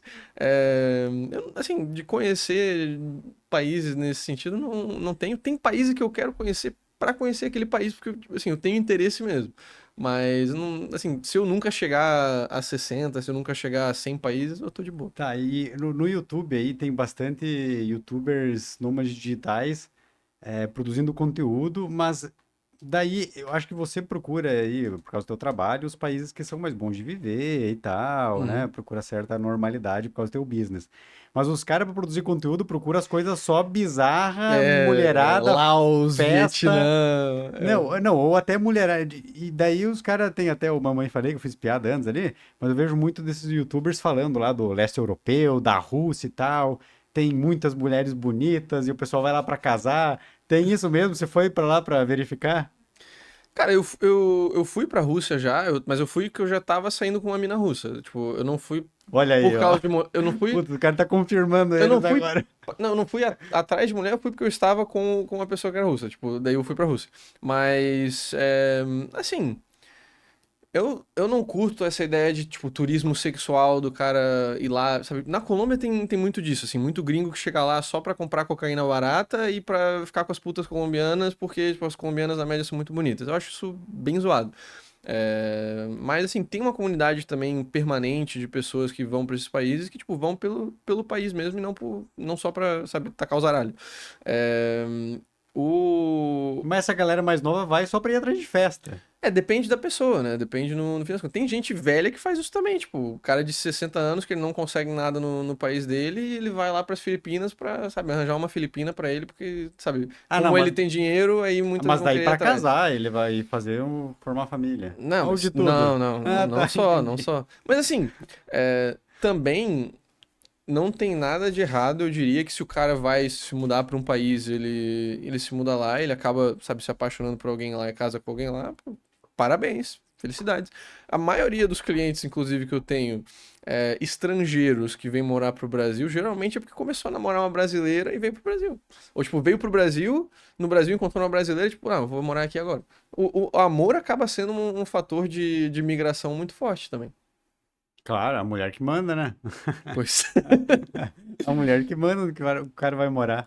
Mas tem esse negócio de a população, sei lá, de mulheres ser maiores na Rússia, alguma coisinha. Tem alguma explicação pra isso aí? Que o pessoal fala que tem tanta. Tem alguns países que tem esse tipo de coisa. Pode causar por alguns motivos. Na China tinha a questão não, Guerras. na China tinha a questão da política de um filho. Daí eles geralmente, tipo, como só ia poder ter um filho, sabe, abortavam as meninas pra poder ter menino, porque era um filho só, daí ficou tipo um excedente de homem. Sim. Guerra geralmente causa o efeito contrário, excedente de mulher porque o homem que vai pro front. Tem algumas coisas que acabam causando isso, mas. Não sei. Pois é, Ucrânia e esses países de guerra. Então você faz o inverso também. Você traz as pessoas da assessoria, o pessoal quer vir morar no Brasil. Quem E mais. para outros países, né? Mas quem mais procura vir pro Brasil? Pessoal, países em guerra. Não só, não só. Tem bastante europeu, americano que vem pro Brasil, cara. Geralmente, quando eles já têm uma renda remota do país deles, ou seja, ele ganha em dólar, ganha em euro, e gosta do lifestyle aqui no Brasil, e para ele vai ser uma melhora fiscal, geralmente. Tipo, o alemão que vem pro Brasil, comparado com a Alemanha, ele vai ter uma melhora fiscal. É, Caramba. a Alemanha é pesado. E aí, sabe, ele baixa o custo de vida, baixa o imposto dele e pega um país que tem mais sol, porque também é um fator forte, né? A gente tá acostumado a lugares com bastante sol, com um bom clima de forma geral. Aí o cara, sabe, sai da Suécia, pra ele é uau! Sabe, não estou 3 meses seguidos só vendo nuvens. Vitamina D, né? Pois, Ah. é um fator relevante essa questão também. Então, eu diria que é muito disso, tá? Mas tem uma ida também do pessoal russo, ucraniano, que estavam vindo muito para a Argentina e agora também muito para o Brasil. Santa Catarina, Floripa, inclusive, tá com uma boa comunidade aí russa, por conta do turismo de nascimento, que é o que eu tinha falado lá na parte de como conseguir cidadania via amor. Se você tiver um filho num país, geralmente você vai ter o direito daí da residência permanente, como pai daquela criança, e muitos países dão um caminho acelerado para a cidadania para quem é pai ou filho de um nacional. Então, no caso do Brasil, geralmente seriam 4 anos de residência permanente para aplicar para a cidadania, porém, se você tem um filho brasileiro, é 1 ano. Então, o russo vem aqui, ele tem um passaporte que está realmente ferrado por conta de sanção e guerra e tal, ele vem para cá, tem um filho no Brasil, mora 1 ano no Brasil, aplica para a cidadania, ele pega um passaporte mais neutro, que é o brasileiro.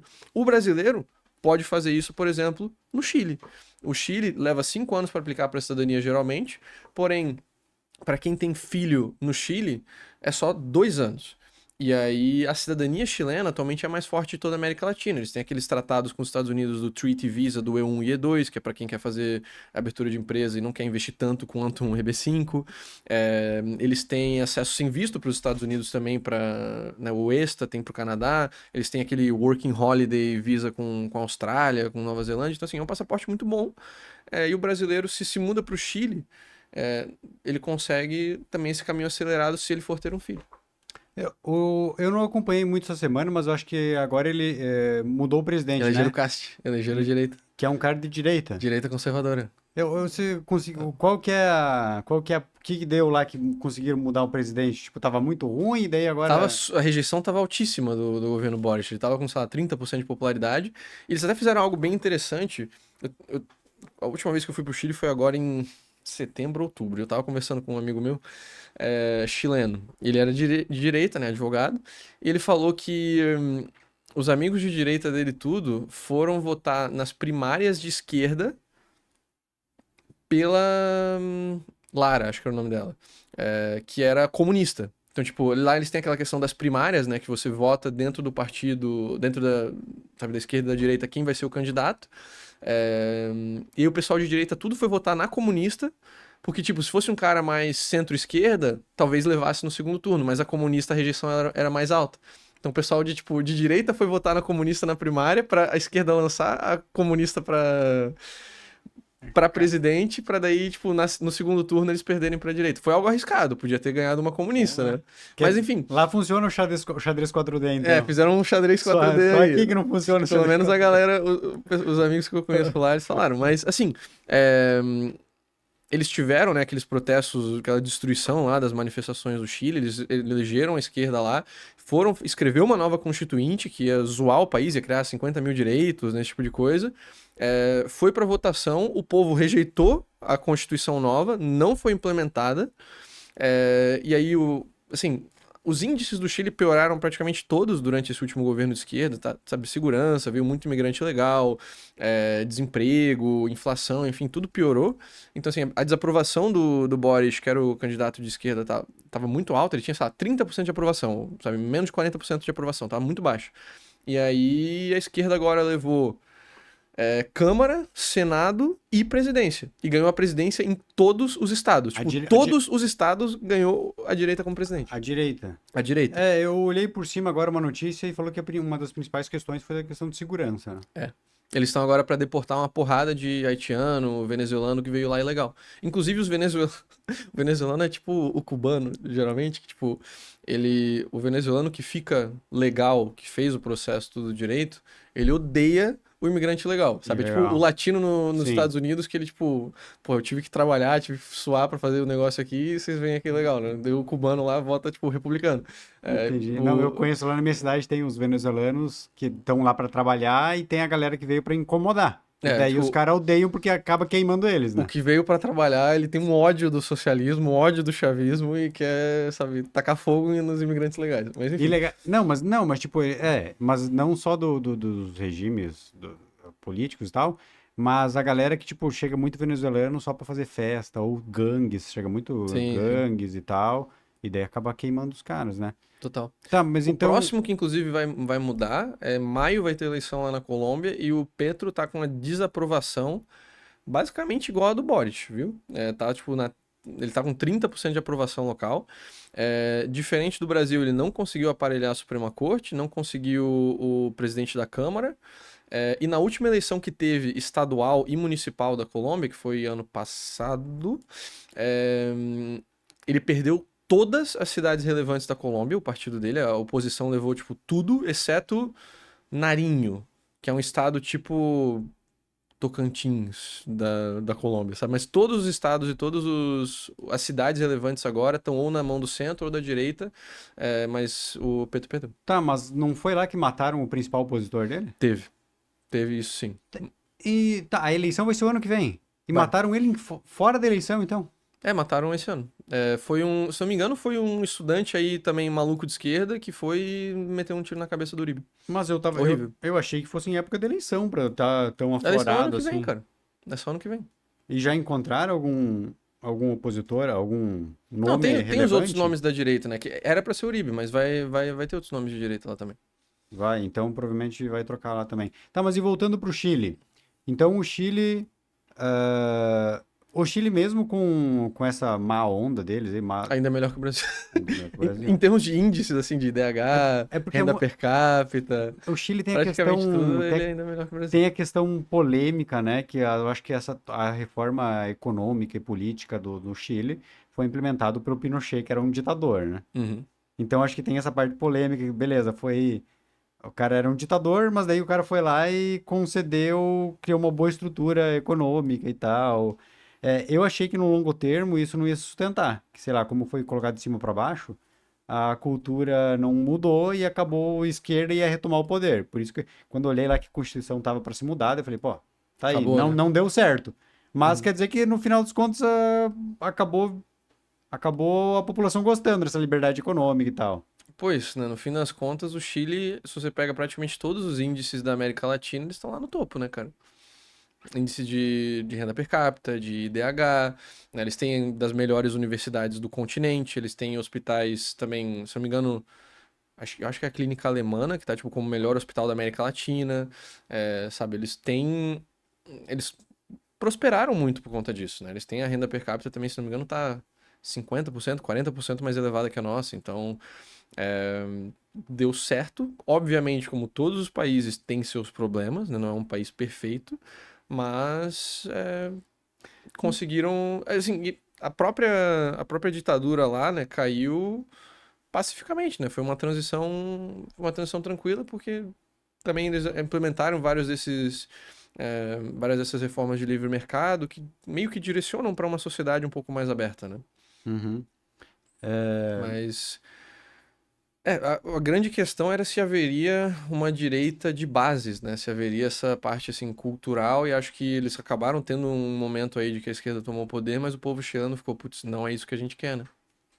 E a mesma esquerda de lá deve ser mais moderada que a de outros países, né? Eles também, assim, quebraram um monte de coisa, atacaram fogo, enfim, quando teve aquelas manifestações uns anos atrás. Mas, pelo menos, a esquerda, politicamente, assim, os partidos lá, eles têm essa questão de transição de poder pacífica, sabe? É mais civilizado. Mas pro Chile ser aí esse expoente da América do Sul, a gente não vê grandes empresas vindo do Chile, né? Ou tem? A economia de lá é baseada no quê?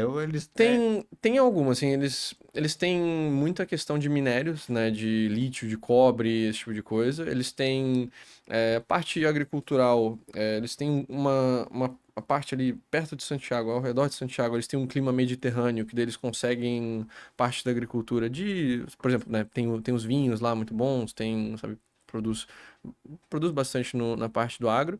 A nível de empresas, eles têm um setor financeiro bem desenvolvido, a Latam, por exemplo, né, também é de origem chilena brasileira, dupla sede. É o grupo Falabella, se não me engano, é de lá também, que é um grupo bem grande na Latam, não tão grande aqui no Brasil. Mas, assim, eles acabam sediando várias empresas grandes lá também. Agora eu tava lembrando que uma vez eu vi que eles abraçaram a vocação deles ali, que se era, sei lá, agricultura, mineração e tal. Isso, eles Eles têm uma não, economia bem baseada nisso. eles não ficarem inventando moda de, vamos querer em- é, criar uma indústria que eles não têm vocação e ficar gastando dinheiro público com isso, né?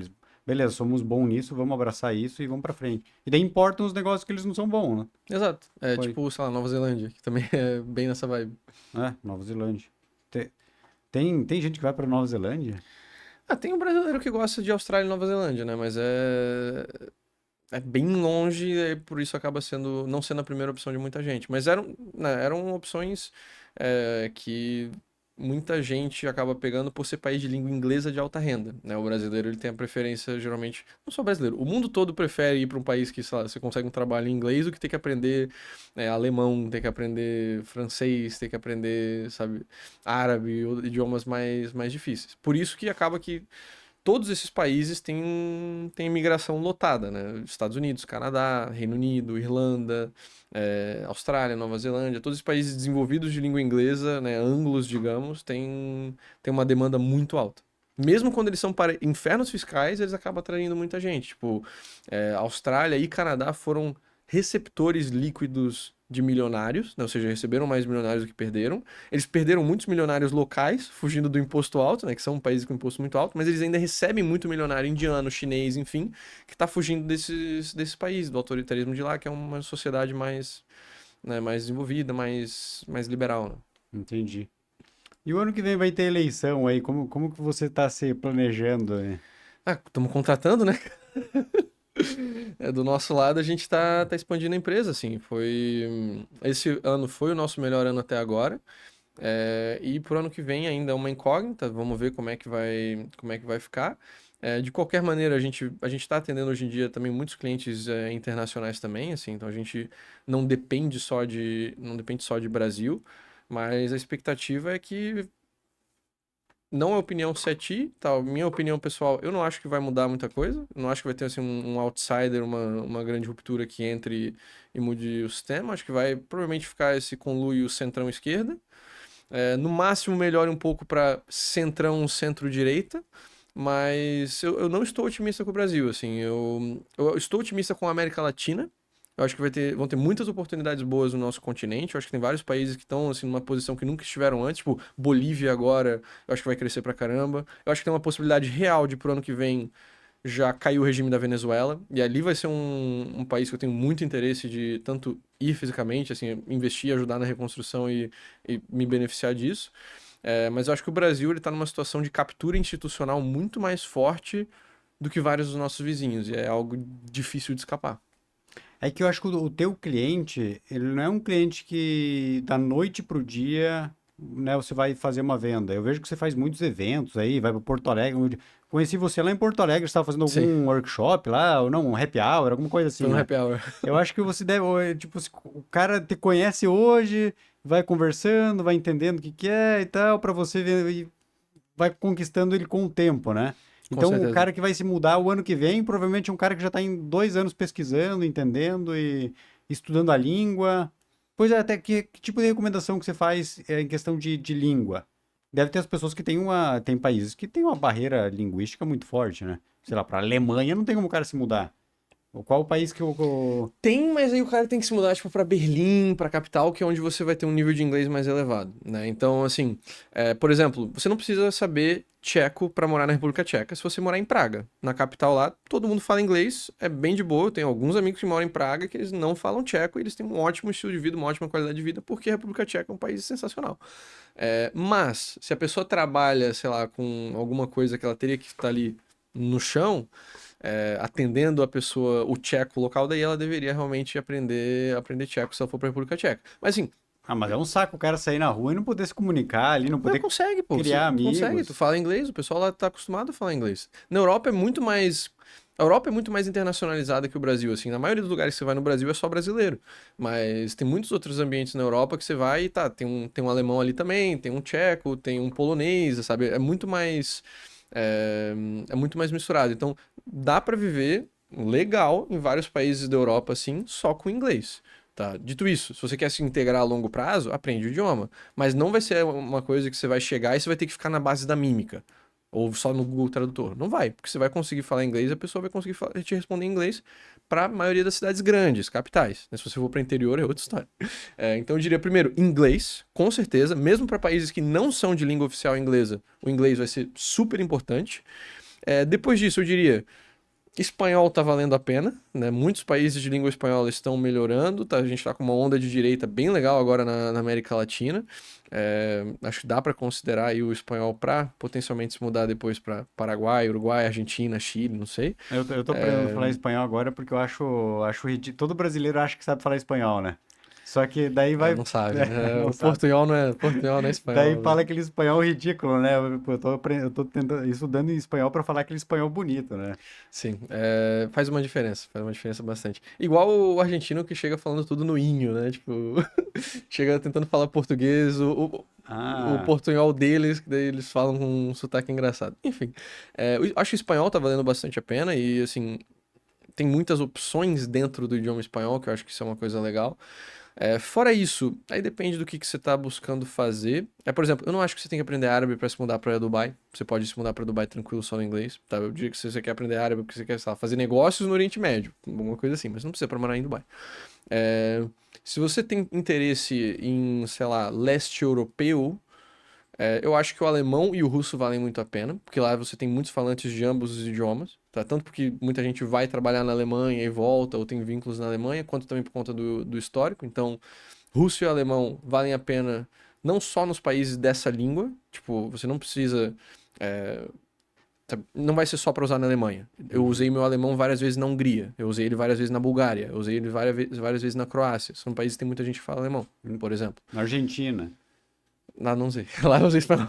Não, os É, caras falam que os alemães não fugiram pra Argentina, mano. tem bastante. Tem as histórias, né? Brasil, né? Eu sou de Blumenau, afinal das contas. Ah, E o exatamente. francês também eu acho que é interessante, porque, assim, eu acho que é interessante a pessoa buscar idiomas que ela não esteja presa a um país só.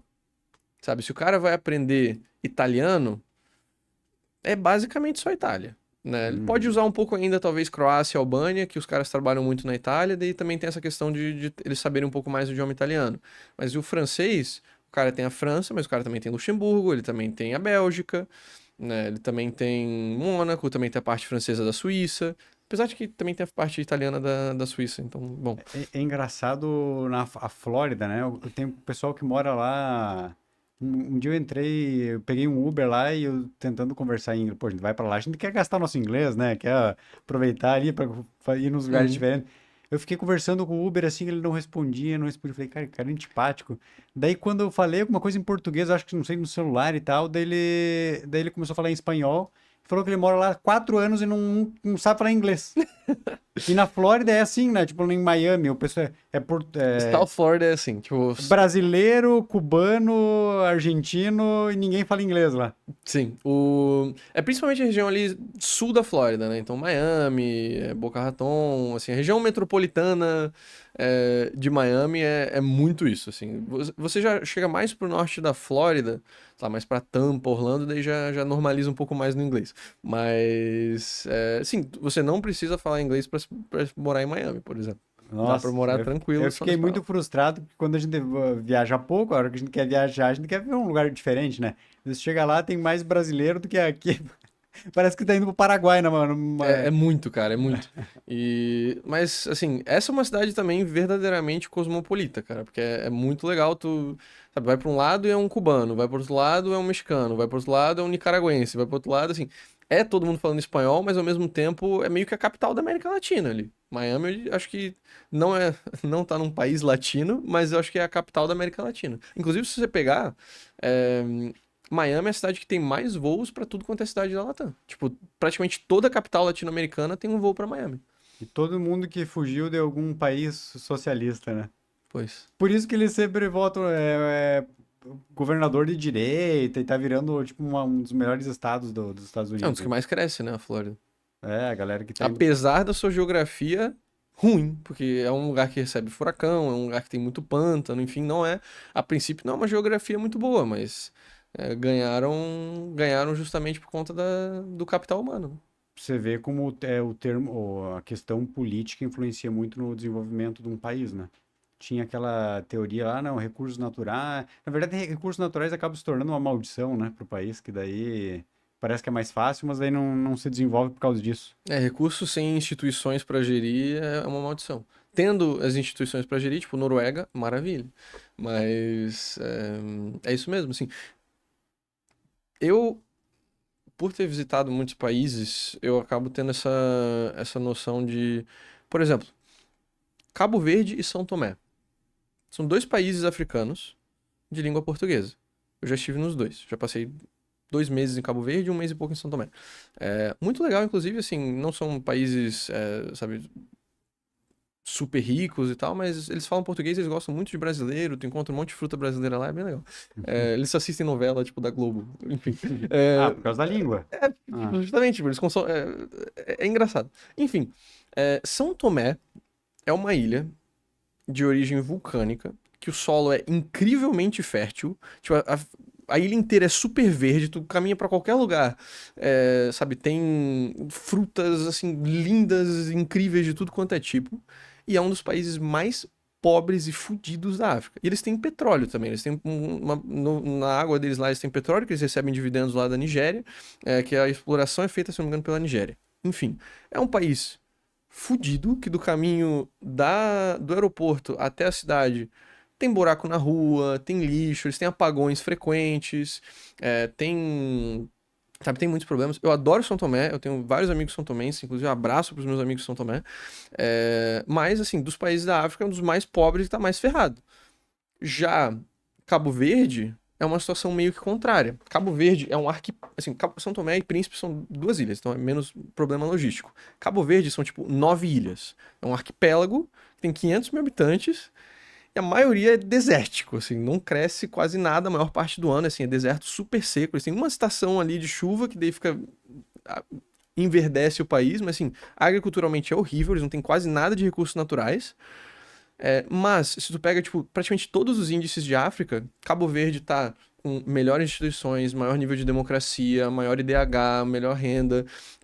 Assim, a infraestrutura. Eu peguei um carro pra cruzar Cabo Verde, assim, a ilha de Santiago, que é a ilha principal lá. Cara, não tem um buraco na estrada, aquele asfalto, assim, lisinho. O aeroporto com aquela migração digital que tu só chega, põe o passaporte e passa. Eu tive que fazer uma extensão do meu visto em São Tomé. Pô, tive que levar o meu passaporte lá no escritório de um cara. Os caras ficaram com o meu passaporte por, tipo, alguns dias. Eu tive que voltar lá, bater na porta, e aí meu passaporte e tal. Daí me deram mais, tipo, 30 dias pra ficar lá. Foi um processo super zoado. Já em Cabo Verde eu precisei, tem que fazer extensão e tal. Eu entrei em contato com a nossa advogada lá, parceira. Falei, não, tu só faz isso aí online. Eu entrei lá no site, tipo, apliquei 15 minutos. Tipo, tinha feito lá, paguei com cartão, não levou um dia, eu já tava com a minha extensão de visto mais 90 dias. Tipo, super governo digital e tal. E, pô, como é que é possível, né? Aí eu fui ver, Cabo Verde, tipo, em São Tomé, quando eles tiveram a independência de Portugal, foi acho que 75, uma coisa assim, eles expulsaram todos os portugueses da ilha, expropriaram, teve também algumas matanças, enfim, tipo, eles sai, sabe? Sai, a gente vai tomar tudo teu e se tu resistir, Evolução. tu vai nessa. Já Cabo Verde, eles também pegaram ali ficou um governo unipartidário de esquerda por bastante tempo, mas assim, eles não expulsaram os portugueses, eles não expropriaram todos os portugueses. Ou seja, teve uma continuidade institucional, que é quem sabia gerir o governo, no fim das contas, quem estava mandando ali, quem sabia gerir a administração, eram os portugueses, e conseguiram, né, passar, ter uma continuidade institucional ali de passar esse conhecimento para a nova gestão. E aí, hoje em dia, Cabo Verde não é, claro, um país de primeiro mundo, mas é um dos melhores países da África. Inclusive, vale muito a pena fazer umas férias lá, assim, é meio que o Caribe da África, é super lindo em termos de praias. E assim, um país que tinha tudo para dar certo e é o mais pobre, e um país que tinha tudo para dar errado e é um dos mais ricos. Cara, mas Hong Kong é assim também, né? É a maldição, é um país ali que hoje em dia quase não é mais um país, mas que é escasso de recursos naturais, mas os recursos naturais, principalmente em países tropicais, aí acaba se tornando uma maldição, porque parece que atrai políticos e pessoas mal intencionadas, Pois. que acaba monopolizando, sugando a coisa, não cria nada de bom. Já os países que não têm recurso natural, os caras se obrigam a criar, ser eficiente.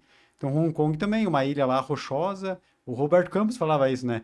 Pô, Hong Kong é uma ilha rochosa, sem recursos naturais, que era colônia da Inglaterra e hoje tem o PIB maior do que a Inglaterra. O PIB per capita lá deles é mais elevado. E até um outro fator, não só dos recursos naturais, mas dá pra falar também do tamanho, que é uma coisa engraçada. Tu pega aquela lista lá que eu falei, não sei se dá pra depois botar na edição, alguma coisa assim, mas hoje, tipo, no link, dessa migração de milionários, né, em 2025.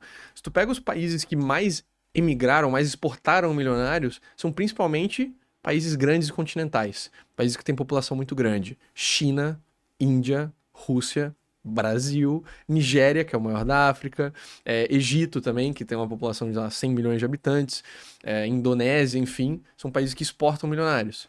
Já muitos dos países que estão no lado receptor, que mais recebem milionários, são microestados, países pequenos que justamente eles, por não terem uma população tão grande, por ser muito fácil alguém ir embora, eles têm que se tornar atrativos. Então, Uruguai, Malta, Chipre, Ilhas Maurício, Mônaco, os próprios Emirados Árabes, Panamá, assim, são todos países que não tem tanta coisa, não são países com dimensões grandes ou que não tem uma população gigante. Justamente por isso as condições, a pressão, né, neles é maior para, não, tem que ter um regime atrativo aqui, porque senão o pessoal vai embora. Não tem um mercado interno tão grande. Né? O Brasil cria muitos milionários para exportação. Assim, ele cria o milionário que consegue de alguma maneira navegar aquele mercado interno gigante. Se o cara consegue R$ 1 de cada brasileiro, ele tem 200 milhões de reais. Se o cara consegue R$ 1 de cada uruguaio, ele tem, né, 3 milhões de reais. Então, quem consegue navegar essa complexidade do mercado grande fica rico, mas depois vai embora porque o país trata mal. Já nos países pequenos, eles têm que, desde sempre, tentar fazer com que o cara de fora queira vir, né? Que o cara local não vá embora. Entendi.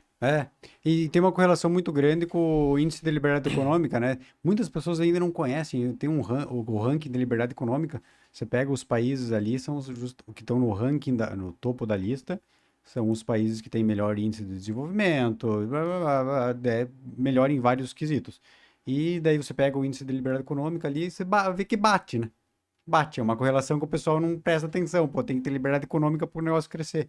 E também, é óbvio que não é um fator decisivo, mas muito desses países são os países com menos recursos naturais, que daí são obrigados a dar um jeito de serem eficientes, né?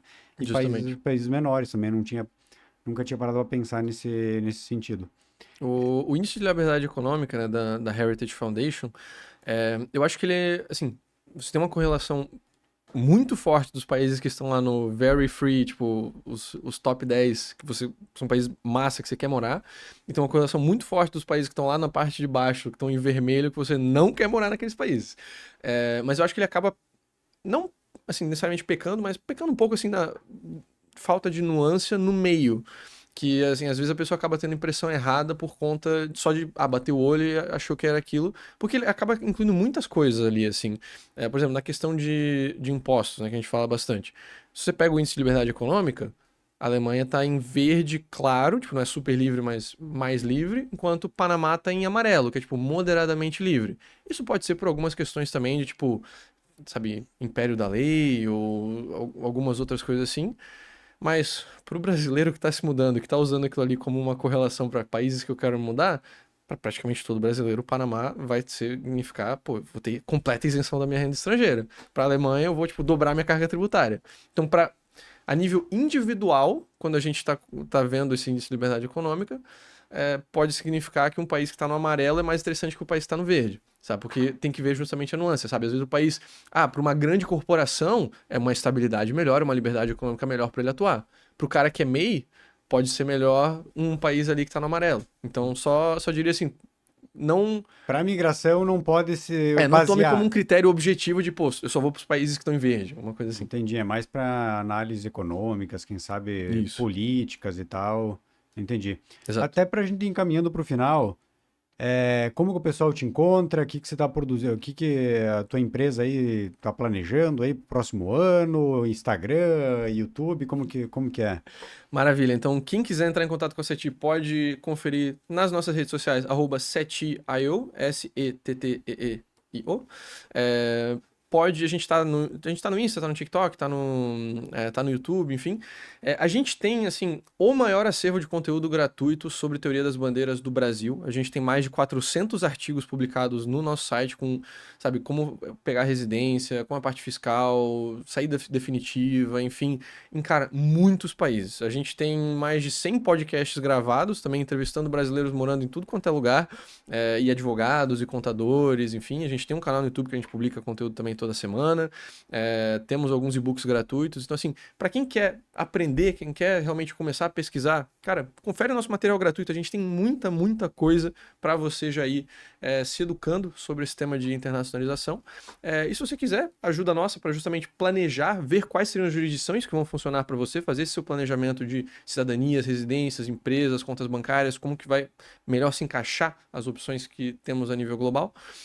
Pode entrar em contato com a gente diretamente. A gente tem um WhatsApp também, eu posso disponibilizar aqui para o pessoal entrar diretamente Tá no teu Instagram? em contato. Tá no Instagram também, pode entrar em contato direto no Instagram, manda uma DM lá, só entrar em contato com a gente marca uma consulta inicial para entender a sua situação, fazer um diagnóstico, já apresentar assim a nível preliminar o que a gente poderia fazer e depois não só a gente ajuda no planejamento, mas consegue ajudar na execução. Então, assim, para fazer o seu trâmite migratório lá no Paraguai, aplicar para sua residência, aplicar para sua cédula, ajudar na conta bancária, buscar imóvel, enfim.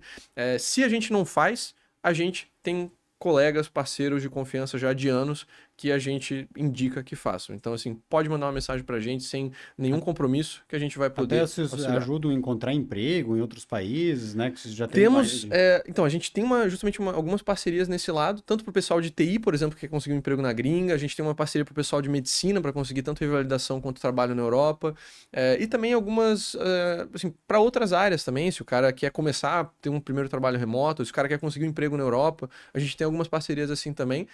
Pode mandar mensagem que a gente apresenta diretamente sem custo algum. É arroba... SETIIO, SETTEEIO.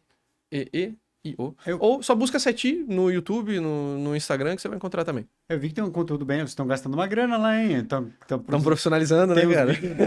Tem uns vídeos bem legais lá. Estamos profissionalizando agora. Essa equipe de marketing está de parabéns. Batemos 150k esse ano. Olha ali, eu vi que tá bem caprichado o conteúdo. E o teu pessoal também aí, para o pessoal que queira te encontrar lá? O meu pessoal é @franlitvai.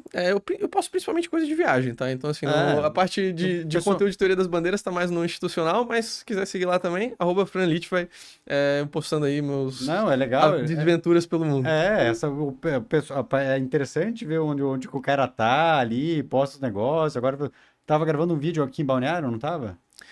Tava hoje mesmo, tava gravando um vídeo aqui em Balneário. Então é legal. É isso aí, quer deixar mais alguma mensagem pro pessoal? É isso, eu acho que, assim, principal recomendação, dica que eu diria é que não é tão difícil, tá? Você não precisa ser um milionário para conseguir fazer coisas de teoria das bandeiras, internacionalização. Por exemplo, parte de conta bancária internacional em dólar, crypto-friendly, esses cartões assim. Cara, você não precisa gastar nada, tem várias contas completamente gratuitas que você já pode ter para pelo menos deixar parte do seu patrimônio em dólar, ou em euro, ou em cripto. E você pode fazer assim em um dia, né? Só fazer aquela verificação facial, algumas até nem precisa. Então há algo que todo mundo tem alguma coisa que poderia fazer para conseguir se internacionalizar e pelo menos já não deixar o Brasil controlar toda a sua vida. Talvez controle alguma parte, você ainda morando nele, mas você pelo menos não deixe o seu patrimônio, não deixe o seu futuro todo nas mãos do Brasil. E, cara, agradecer. Muito obrigado, foi um papo muito bom. E espero que a gente consiga mais uma conversa dessa em breve. É isso aí. Não, eu queria principalmente passar a mensagem pro pessoal aí, principalmente o pessoal que é de esquerda, né? Que acha que só podem ir tributando e maltratando as pessoas e elas vão ficar, e os empresários e investidores vão ficar eternamente aqui. Não, elas simplesmente vão para outros países e a gente vai perder esse além do capital financeiro, que é importante, a gente perde o capital humano, né? Se vocês tentarem, a fonte vai secar, viu? Exatamente. Então, manda aí pro teu amigo de esquerda para ele ver que ele está contribuindo pro fim do Brasil aí. Mas é isso aí, pessoal. Valeu. Você acompanhou nós até agora. Até a próxima. Falou!